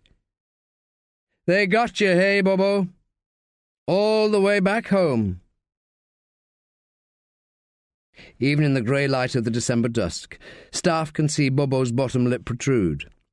Elena is his older sister, and there's no doubt he loved her. But she is gone, and their mother and father are still alive and kicking. Other sisters and brothers too, perhaps. That's Staffe's guess. Making his way back through the rows of terraced houses, he glimpses mid-rise 60s blocks, flaked to almost nothing. Here, giant crosses of St. George block out the light to the windows, so the skins can't even see the salwar kameez shops. This is the tinder of England, and outside the Marquis of Cornwallis, a group of Somalis, long-limbed and large-skulled, like Giacomettis, choose to cross the road. The smoking whites and Asians laugh, flick their fag butts at the Africans. Staffe thinks of Suffolk, of Elena and Rebecca being there, the Howards too, and perhaps Chankov. What might he gain from the disappearance of Arabella Howard? The forensic interpretations have arrived from the expert witness, and Josie has entered the findings into the database, sent copies of discovery to the CPS and to Blair's counsel. As she lifts her collar, Josie feels the papers in the inside pocket of her coat. She pulls her lapels tight, clasps them as she runs, as quickly as she can in these heels, to the hand and shears. She goes into the far snug and asks Dick for a hot toddy. Waiting, images of Graham Blair's flicker. She contests what precisely has brought her here. Dick brings the hot toddy across and waves the money away. "He can pay. Lovely girl like you left drinking on her own." He winks at her, and as if on cue, Staffe comes in through the narrow saloon doors and orders a pint of Adnams. He looks weary, but manages a smile, and his eyes become bright. He puts a hand on her shoulder and kisses her on the cheek, near her mouth. He never kisses her. His jaw pricks her with its afternoon shadow, and he smells of a long day. "You don't kiss me." "Is that an order?" he says, laughing. "An observation." "I'm on leave, and you're a friend." She places the papers on the table, sips from her hot toddy. The cloves and the spirit remind her of Boxing Day walks. She wonders what she might do this Boxing Day, who she will spend it with. "What do you want with these, sir?" "How's Blair's getting on?" "He's on the vulnerable wing." "Suicide watch?" "No, not that I know of." Staffe suddenly looks angry. "Blair's is a danger to himself. He can't die on us." "You still don't think he did it?" "I honestly don't know, Josie." "We have a knife from off his premises. We have witnesses at both scenes. We've got his bloody confession, for crying out loud." Josie realises she has raised her voice and sees Dick looking across. She leans forward and hisses at Staffe. "We've not rustled this up from nothing, you know." "How do you do for Arabella Howard, then?" "She's only been gone a day or so. There's no body." Staffe puts the papers in his coat pocket. "Did I ever tell you about my friend Rosa?" Josie nods. Her eyes go wide, sparkle, She's come a long way in the era so they've been together, but she's still so young, so green. She had a gig in the Metropole the other night. Second time with the same fella. He attacked her. Said he wanted to know what she knew. Is Rosa all right? All right as she can be. He referred to the other two girls. He knew Elena was pregnant. Where is she now? Staying with me. But you're with Sylvie, aren't you? He nods. Of course I am. Josie finishes her hot toddy and plonks it on the table, buttons her coat back up. Where are you going? I need to see the transcripts of Rosa's statement. I'll have to talk to her. And so will Rimmer. Staffe reaches out, holds her arm and whispers as if he was making a tender confidence. But it didn't happen, Josie. Rosa didn't go to the police with this. I'm telling you as a friend. But you're my boss, sir. She gives him a disgruntled look as if she's betrayed. Except you're not. Staffe watches her go, then hitches his chair closer to the fire. He takes out the papers and reads about Arabella, as much as is publicly known. Arabella Imogen Geraldine Howard was educated at St Mary's School but left without A-levels, despite the offer of a place at Somerville College, Oxford. She has never been on an electoral roll, nor claimed benefits, nor paid national insurance stamp or PAYE. She was charged with possession of ecstasy, crack cocaine and MDMA at Bishopsgate Police Station on the 1st of May 2009. The charges were subsequently dropped, as Miss Howard had not been offered independent legal representation, and that case of misapplication was presented to the CPS by Sir Ralph Wakeman of Essex Court. Arabella has never taken a driving test, is currently registered with neither a GP nor a dentist, but was admitted to A&E in Stratford, East London in November this year when a stomach pump was administered. She was brought by Darius a court, and a suicide attempt was posited but not pursued. Less than a month later, her brother Roderick notified City of London Police that she was missing. Staffe throws a stone up at the first-floor window of 72 Jarndyce Road. Hippie blankets are still pinned at the windows. Along the street, builders are hard at work under lights. Staffe can tell they're not British, not at this hour. In a street nearby, kids are playing out. Staffe hears the thump of a football, the scurry of young feet. In the corner of an eye, he thinks he sees a twitch of swirling orange and purple fabric. "He's in," says one of the builders, approaching. He has a cheery face, a fag in the corner of his mouth, and speaks his English with the long, squeezed vowels from an iron curtain. "We keep our eye on the place." "Squatters holding out on you?" "He's a clever son of a bitch." "And your boys get their drugs from him?" "What do you mean?" Staffe turns away, hands the builder a card. "If your boys buy a bit of stuff off him, just call me.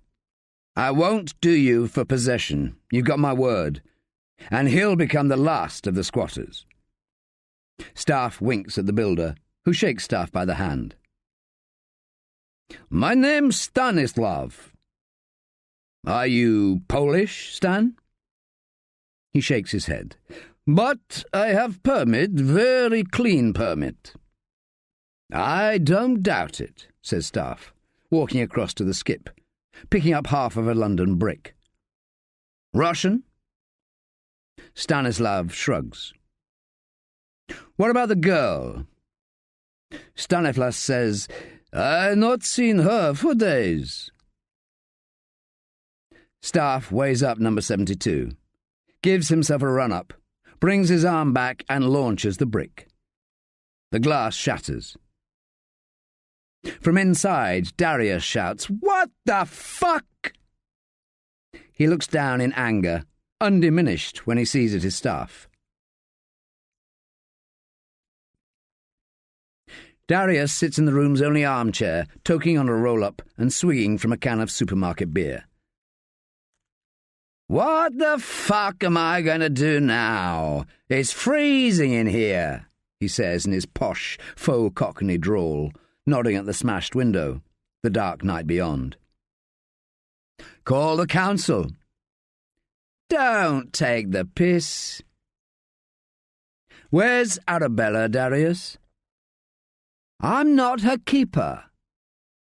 "But you are, aren't you?" "The fuck's that supposed to mean?" "Roddy has been to see us. You know Roddy?" "No." "He reckons she's been gone a couple of days. She must have been taken just after I visited you." "What's it to do with me?" Darius seems suddenly lost. "I try to save her from herself. At least I try, like you said." "Why do you play around with this life?" "What do you know about me? My dad hasn't a pot to piss in. He lost it all when I was 15. We're fucked." He tries to laugh. "I'm not what you think." "And what do I think, Darius?"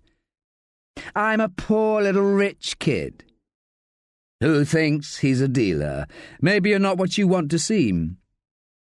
"I do my best for her," says Darius. "Well, you're not doing much of a job." "Oh, you've seen Ara," says Darius. "She can be so beautiful and gentle. We need to get out of this life. We were trying." "How?" "Getting clean. It's hard."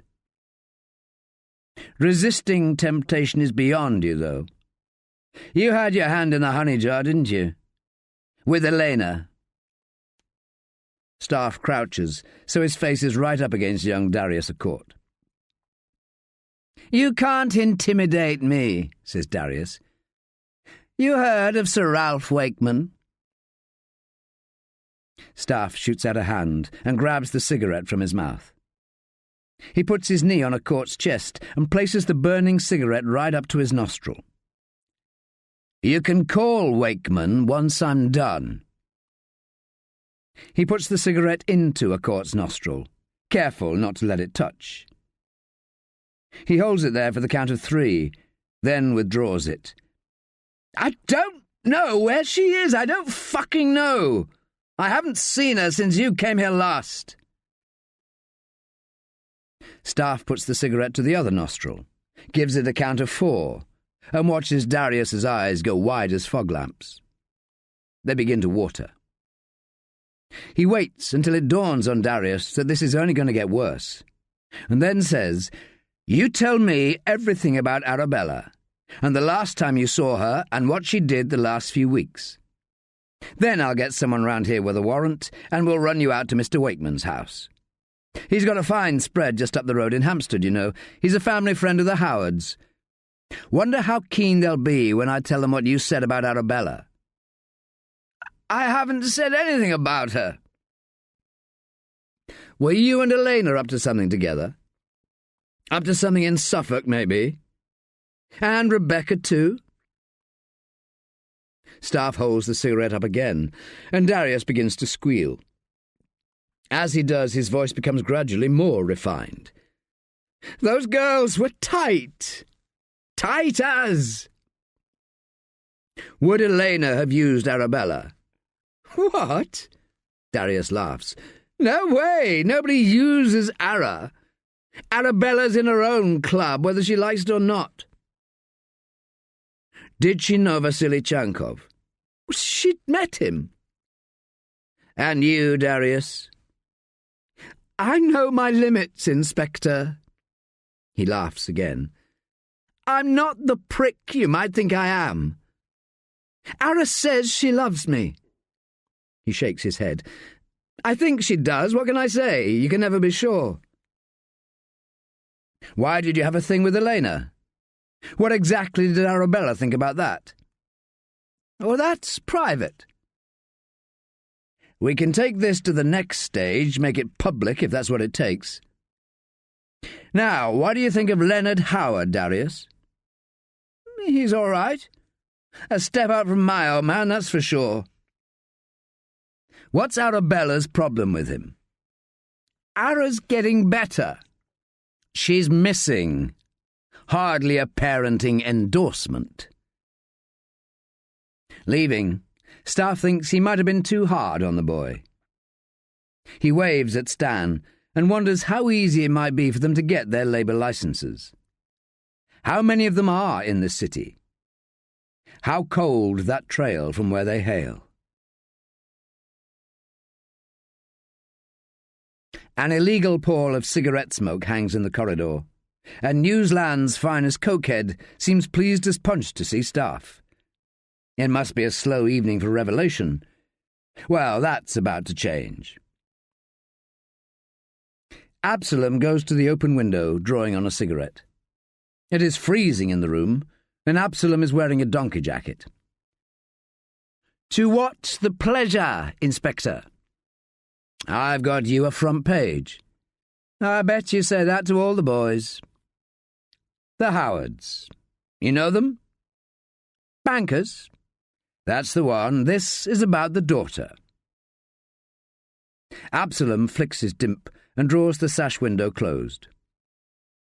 He scoots his chair up to the desk, starts tapping away at his computer keyboard, engine searching. "The daughter's a bad girl gone bad," says Staffe. Absalom squints at the screen.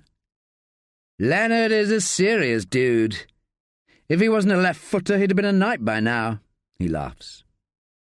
"He's fancied for the sword in the New Year's list, apparently." "So, what's the lovely daughter done?" He leans into the screen. "She looks like Danya." "Gone missing. She was hooked up with a small-time drug dealer. He's not seen her for days. The brother came in to report her gone earlier today." "Hardly front page," says Absalom, clattering the keyboard. "Mother Imogen hearsay suicide out in South America, but blamed on bandits. A troubled family that can't enjoy life despite the riches the world chucks at them. A different world, they'd have been in the palace. Says here the dead mother's uncle is a cardinal. More of a weekend supplement piece. Unless young Arabella was best mates with Rebecca Stone. Unless her boyfriend was the dealer of choice for Elena Danya. Don't shit me, Staffe. And now missing. You're saying this girl could be the third whore?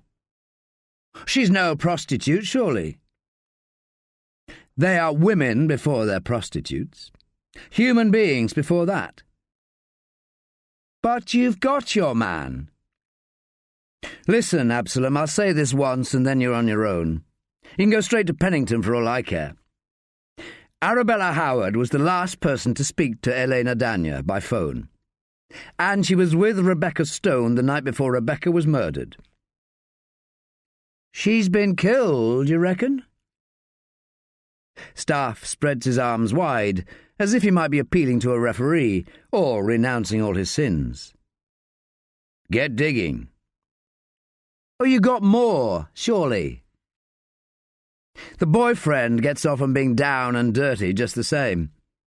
Deals to the poor and famous, but he doesn't quite fit that new world he's in. You'll find him squatting up in West Hampstead, 72 Jarndyce Road, if you're quick. Are you on this case, or what? You leave me out of it. Staffe gives Absalom dead eye.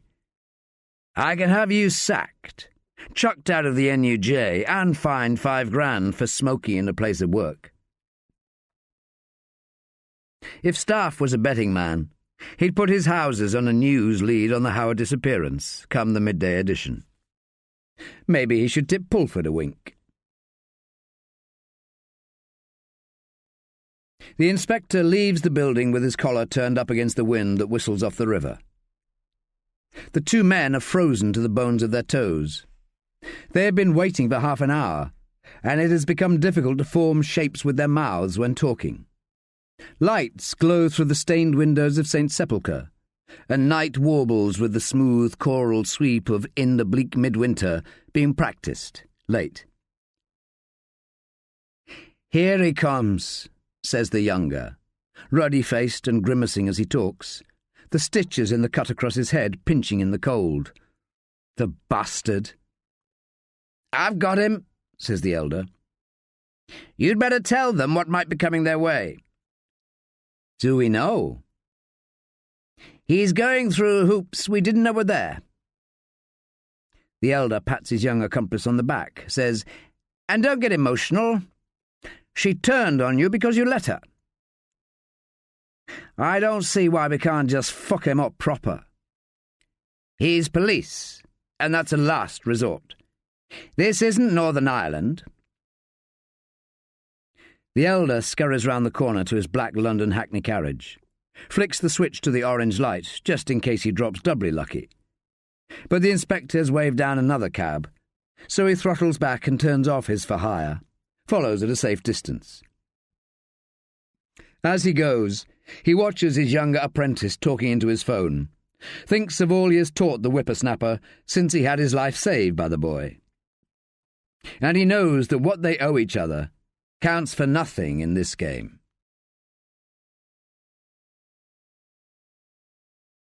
"23. Staffe takes off his coat and brushes past Pulford towards the kitchen. The frozen smell of cold night comes off him. He looks all done in. Pulford says, "You heard about the Howard girl? Her brother came into the station, says she's missing." "Bad girls like her go missing all the time. That's not my problem." "Josie's in a bit of a stew about it all." "And Rimmer?" "He says that her friends have been killed and she's bound to want to get away from it all. But what about Rosa?" "What about Rosa?" says Staffe. "Where is she anyway? I was with her earlier. I told her to come straight here in a cab." "If Blears didn't do it, and the reason they want Rosa dead hasn't gone away, where is Rosa? And Sylvie?" "Gone out." "This shouldn't be out. What exactly did they say to you?" "Sylvie was reassuring her. She said she would come up with something to make it safer. I got the impression it was a private chat they wanted, you know." Staffe goes to the bathroom. He sees that Sylvie's toothbrush is still there, but the one they'd given to Rosa is gone. He rushes to the bedroom, sees that some clothes have gone from Sylvie's drawer. Easy to spot because there's only a skeleton supply here. He looks in her drawer where favourite underwear remains. But soon, new fears wash up to replace the old. Rosa sleeps lightly. Her dreams are troubled. Her mouth is dry and she gets up, tiptoeing down the hallway for a glass of water from the bathroom. She can smell resin and wood shavings, and wonders where this is coming from. She looks in the mirror and realises she didn't wash off her makeup, and it slowly dawns on her what she surrendered that evening. She and Sylvie had drunk wine and talked of Staffe, and she had let slip the circumstances surrounding that one lapse. Sylvie said it didn't matter, that she had been in a relationship whilst away from Staffe, but, she had added with some poignancy, she had told him all about it. On the way back to her room, Rosa thinks she hears something at the door. She stands on the landing, so she can hear and just about see. Holding her hand over her mouth, her pulse strumming fast and loud in her ears. A key is in the door, and a leg steps in. She can tell it is a man by the size of him, the way he moves. He eases the door closed and pads into the house out of sight. She waits. And waits. Then hears movement in the kitchen, as if he's going through drawers. She goes into her room and gets her phone. Scrolls down through her numbers until she sees Staffe. She calls him and scurries as quietly as she can back to the top of the stairs. She listens, straining, praying to hear a ringtone. And she does. She sinks to the floor, clutching the newel post, wanting to weep with joy. She hears his voice, low and soft, whispering, "Rosa? Rosa? I'm upstairs. Are you okay? Is Sylvie okay?" "She's asleep. I'll come down." As she makes her way, she realizes she is only wearing an oversized t-shirt and pants. She's not showing anything, but she tugs it down to her knees anyway and realizes it's probably his. In the kitchen, he's putting down a knife, sitting into a chair at the table. He looks as if he's running on vapours. "That's my shirt," he says. "Sylvie said it was best to come here to tell no one. I was worried, Will. So worried they'd come for me again." He stands, wraps his arms around her, whispers into her ear, "You should have told me, at least told Pulford, where you were going." "We thought it best not to. If you didn't know, they couldn't know." She leans back, and he holds her by the arms. "You weren't followed here, were you?" "Hopefully. He knows better than that," says Sylvie, standing by the door. Rosa takes a step away, and his hands slide down her arms to his sides. She sees him looking at the empty wine bottles, then at Sylvie, back to Rosa, then at the floor. Eventually, he looks at Sylvie and says, "You brought Rosa here to protect her." Contemplating the lengths you might go to in sheltering somebody. "Thank you." Staffe walks down the castle now with a real clip to his stride. It is just before dawn, and he has slept for 2, maybe 3 hours. He has the streets to himself, but cuts down to the river path before he reaches Hammersmith Bridge and walks to Putney. The Thames is swathed in a silver mist, and the sky is clear, the moon full. Ducks glide by the bank, just the occasional light in the buildings opposite. He thinks about the Howards' proud family line, all the way back to the Reformation. The culmination of so many lives of endeavour, of doing the right thing, and suffering that forfeit, that chink in the line of descent 5 generations ago. How it might suit Howard to have Arabella disappeared over some horizon, gone the way of her errant mother before shame strikes. But that will all backfire now, if Absalom does his worst, which is what the serpent's journo does best.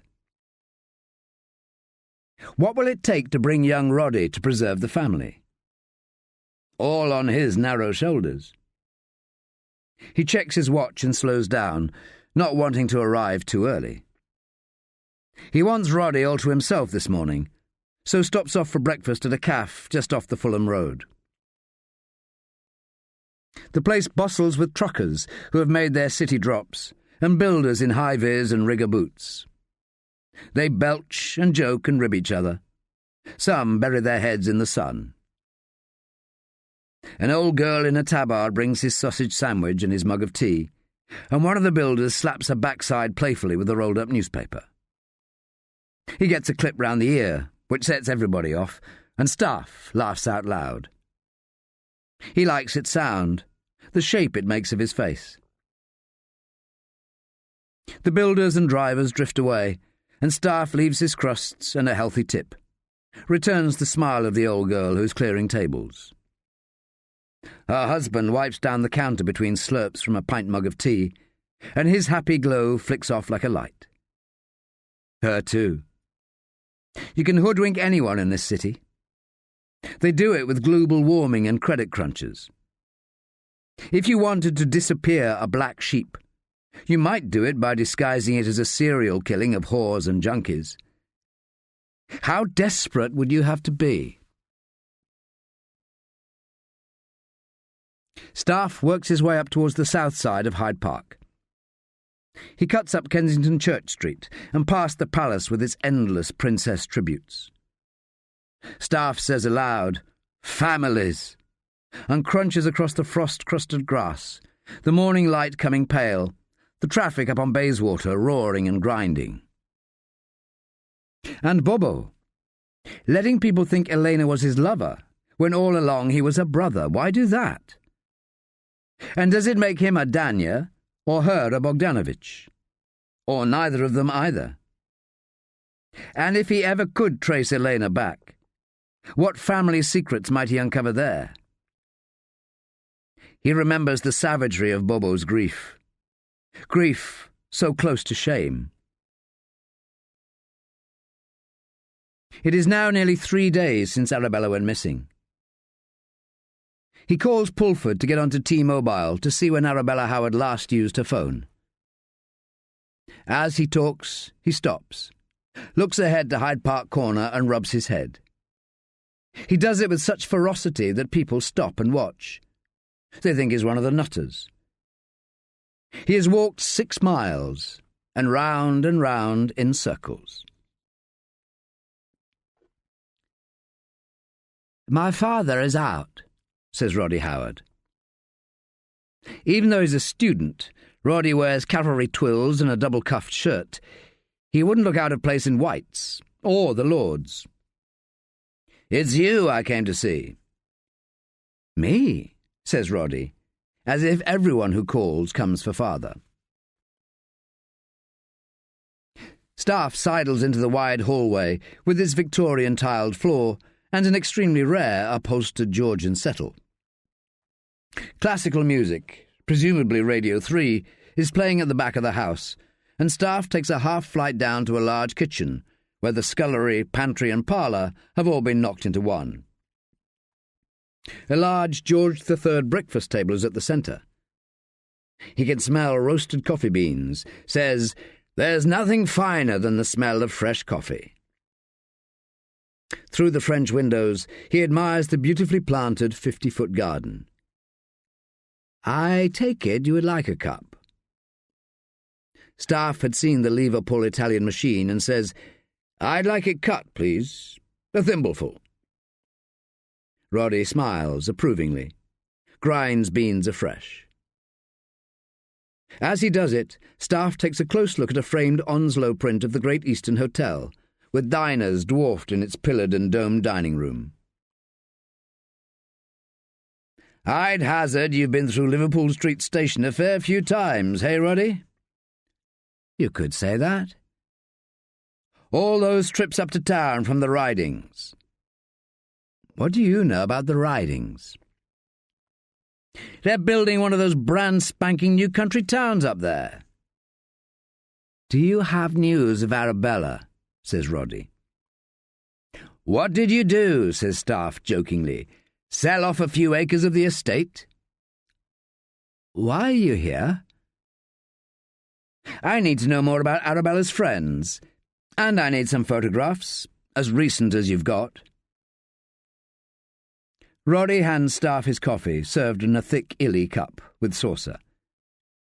"I wouldn't know about her friends, not my type of people." "She had a boyfriend?" Roddy shrugs. "She used to go back up to the ridings?" "Never." Roddy is quite adamant. "She must have favourite haunts. Places she went with her mother when she painted, for example." "They didn't get on." The coffee is thick and hot and bitter. Staffe waits for the rush. Gets it. "How bad was it, Roddy, between Imogen and Arabella?" Roddy turns on his heel and says over his shoulder, "I'll see if I can find a photograph." Staffe follows him into the hall, having noticed Howard's study at the back of the house. Looking into the drawing-room, he says, "I'm a bit of a collector. Do you mind if I have another look in here?" "I won't be long," says Roddy, climbing the stairs. The moment he has disappeared from view, Staffe takes a half-flight up into Howard's study, goes straight to a slant-lid desk. He thinks it might be Queen Anne, and daren't even guess at its value. In the top drawer is a small leather ring binder with Howard's current account statements in it. Coots. At the last count, he was £220,000 overdrawn. Staffe looks quickly back through the statements, sees that amounts of £25,000 have been withdrawn in cash 4 times in the past 4 months, the last 3 weeks ago. He can't believe the Howards are quite on their uppers, but wonders why Leonard might run a personal overdraft at such levels. He goes through the small drawers on the desktop and takes out a batch of correspondence. 2 letters from the Nationwide, approving in principle a mortgage of £750,000, and a letter from Binns Contractors in Ipswich quoting £320,000 for repairs and renovations to the Ridings, Little Mumplings, near Aldersworth. In the bureau's galleys, Leonard keeps old envelopes to make lists or notes. Seeing a solitary pale lilac envelope, Staffe eases it out, takes it in his fingers, sees Leonard's name and address drawn in a long, elegant hand. Staffe hears a fast tread on the stairs and slides the letter back, returns the drawer and positions himself in front of a large framed photograph. A beautiful woman, crinkling at the eyes but tall and with a model's frame, stands beside a man in cardinal red. He has her cheekbones and straight nose. The same as Ara, also. Roddy appears in the doorway. "You were going into the drawing-room," says Roddy. "This is Imogen and Uncle Bernard, I take it," says Staffe. Roddy looks out of the window, as if Imogen might rise from a crouched tending of the Michaelmas daisies beyond the arbour and wave up at him. He holds open the album at a page that has 3 photographs of a teenage Arabella. Staffe takes a firm grip of the album and pulls it towards him. Roddy keeps a hold, saying, "Choose the one you want and I'll remove it. My father won't be pleased that the album has been tampered with." But Staffe smiles him in the eye and tugs once, firmly. He sits in a club chair to the left of the window, leafing through the album. "It's private. The more I know about her, the more chance we've got." And then he sees why Roddy was so reluctant. 2 young men are standing by a taberna with a turquoise sea beyond. They're laughing, and the fair Roddy has his elbow on the other's shoulder. The darker of the 2 is unmistakably familiar. Darius à Court. "Is this how Arabella met Darius?" "I met him on holiday," says Roddy, his voice cracking at the edge. "I asked Darius if he knew you. He said he didn't." Roddy shrugs, unable to disguise the fact that he is hurt. "Why would he do that, I wonder?" says Staffe, leafing back to the photographs of Arabella. He removes one, hands back the album to Roddy. "And why would you, when I asked you earlier, imply you didn't know him?" "I have things to do," says Roddy. "When was the last time Vasily Chankov visited here, Roddy?" "I've never heard of the man." Roddy speaks without hesitation, is utterly convincing, almost as if somebody else had spoken for him. "I believe I know where I might find Arabella." "What?" Roddy's assuredness collapses. He is neither happy nor relieved that his sister might be found. "Where might you find her?" He is, no doubt about it, afraid.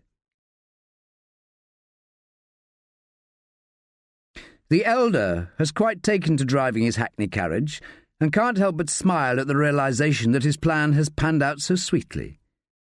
He even has his story plotted ahead, should his knowledge fail him. He looks in the mirror at his quarry, who desires to be driven to Barnes. The inspector, up close, has kind eyes and a soft look to his face, despite the hard lines of his jaw and eye sockets, his 2-day stubble. But he seems troubled, the poor man, as if struggling with an impossible crossword clue. He decides to go through the park, thinks this will show that he is what he purports to be. But halfway in, he takes a left around the Serpentine and immediately realizes the error. It is a wrong turn no true cabby would make. "I'm afraid we should have gone straight on. Unless you're caught short," laughs the inspector. Best tell his best lie, he thinks. And whilst he makes his volte-face, he says, "To be honest, sir, and I shouldn't be saying this, but you look like a decent kind of fellow. This isn't my cab." "Ah. No, it's my son-in-law's. Had it 3 years and going gangbusters he was. Then they hit rough water, so I said I'd help out, doubling up on the shifts. I do my best, but this knowledge business is no walk in the park." The elder laughs out loud. "I'll tell you what," he says, eyeing Staffe in the mirror. "Have this one on me. All this fannying about." "Absolutely not," says the inspector. When they pull up outside Sylvie's urban cottage, Staffe looks up and down the street for signs of anything unusual. All the way he's been checking whether they are followed.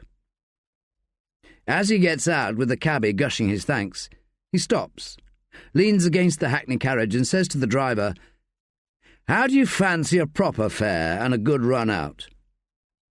"How do you mean?" "I need to go up the coast. It's a couple of hours. Switch off the meter and I'll pay you £1.50. Same again tomorrow if you bring us back." "You bet," says the cabby, giving Staffe a thumbs up and looking as though he's got 6 numbers up on the lottery. "I'll be 20 minutes. What's your name?" "Thomas." "Who's going? You and the wife?" "Not exactly," smiles Staffe. Sylvie has to draw back the neck curtains with her elbow because she's up to her forearms in resin. She watches Staffe chit-chatting with the cabby, looks up and down the street to make sure nobody's driven past or parked up, keeping tabs on him, but the road is quiet as Cotswolds. She rubs her hands with a spirit rag, then plunges them into a dilution of lavender oil and chamomile. She dries on a terry cotton towel and makes her way down from the loft studio, wringing her hands together with a coating of moisturiser. As she walks down the floating cedar treads into her open-plan lounge diner kitchen, she hears Staffe and Rosa talking in suppressed tones. It seems Rosa is resistant to whatever persuasion he is attempting, and when she clocks Sylvie, she gives him the eyes to say that they have company. "I need to go away," says Staffe. "I'm a burden here," says Rosa. Sylvie looks daggers at Staffe. "Oh, no way. That's not happening. Not after she has to come with me. I have to protect her, you know that." "That was before I knew what you chose not to tell me." "I don't want to come between you two," says Rosa. "I can't leave her," says Staffe. "And I won't put you at risk by her staying here." "Oh, that's chivalrous. This is serious, for crying out loud. I'll be back in a day or two." Sylvie ushers Staffe into the kitchen area and hisses, "There's only so much I will take."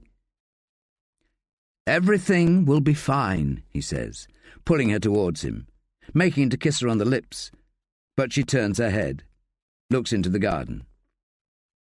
It is tiny, but when she bought the place, she was going to do all sorts with it.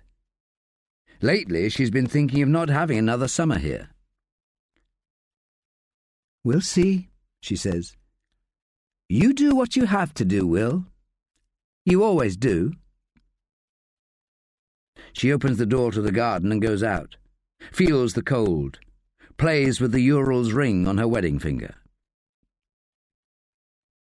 Later, Staffe comes to her and kisses her on the cheek and says he'll be back and everything will be fine. She is barely moved, staring at the overgrown garden. The front door closes, and she feels afraid, doesn't want to go back in. But where can she go? End of Disc 6.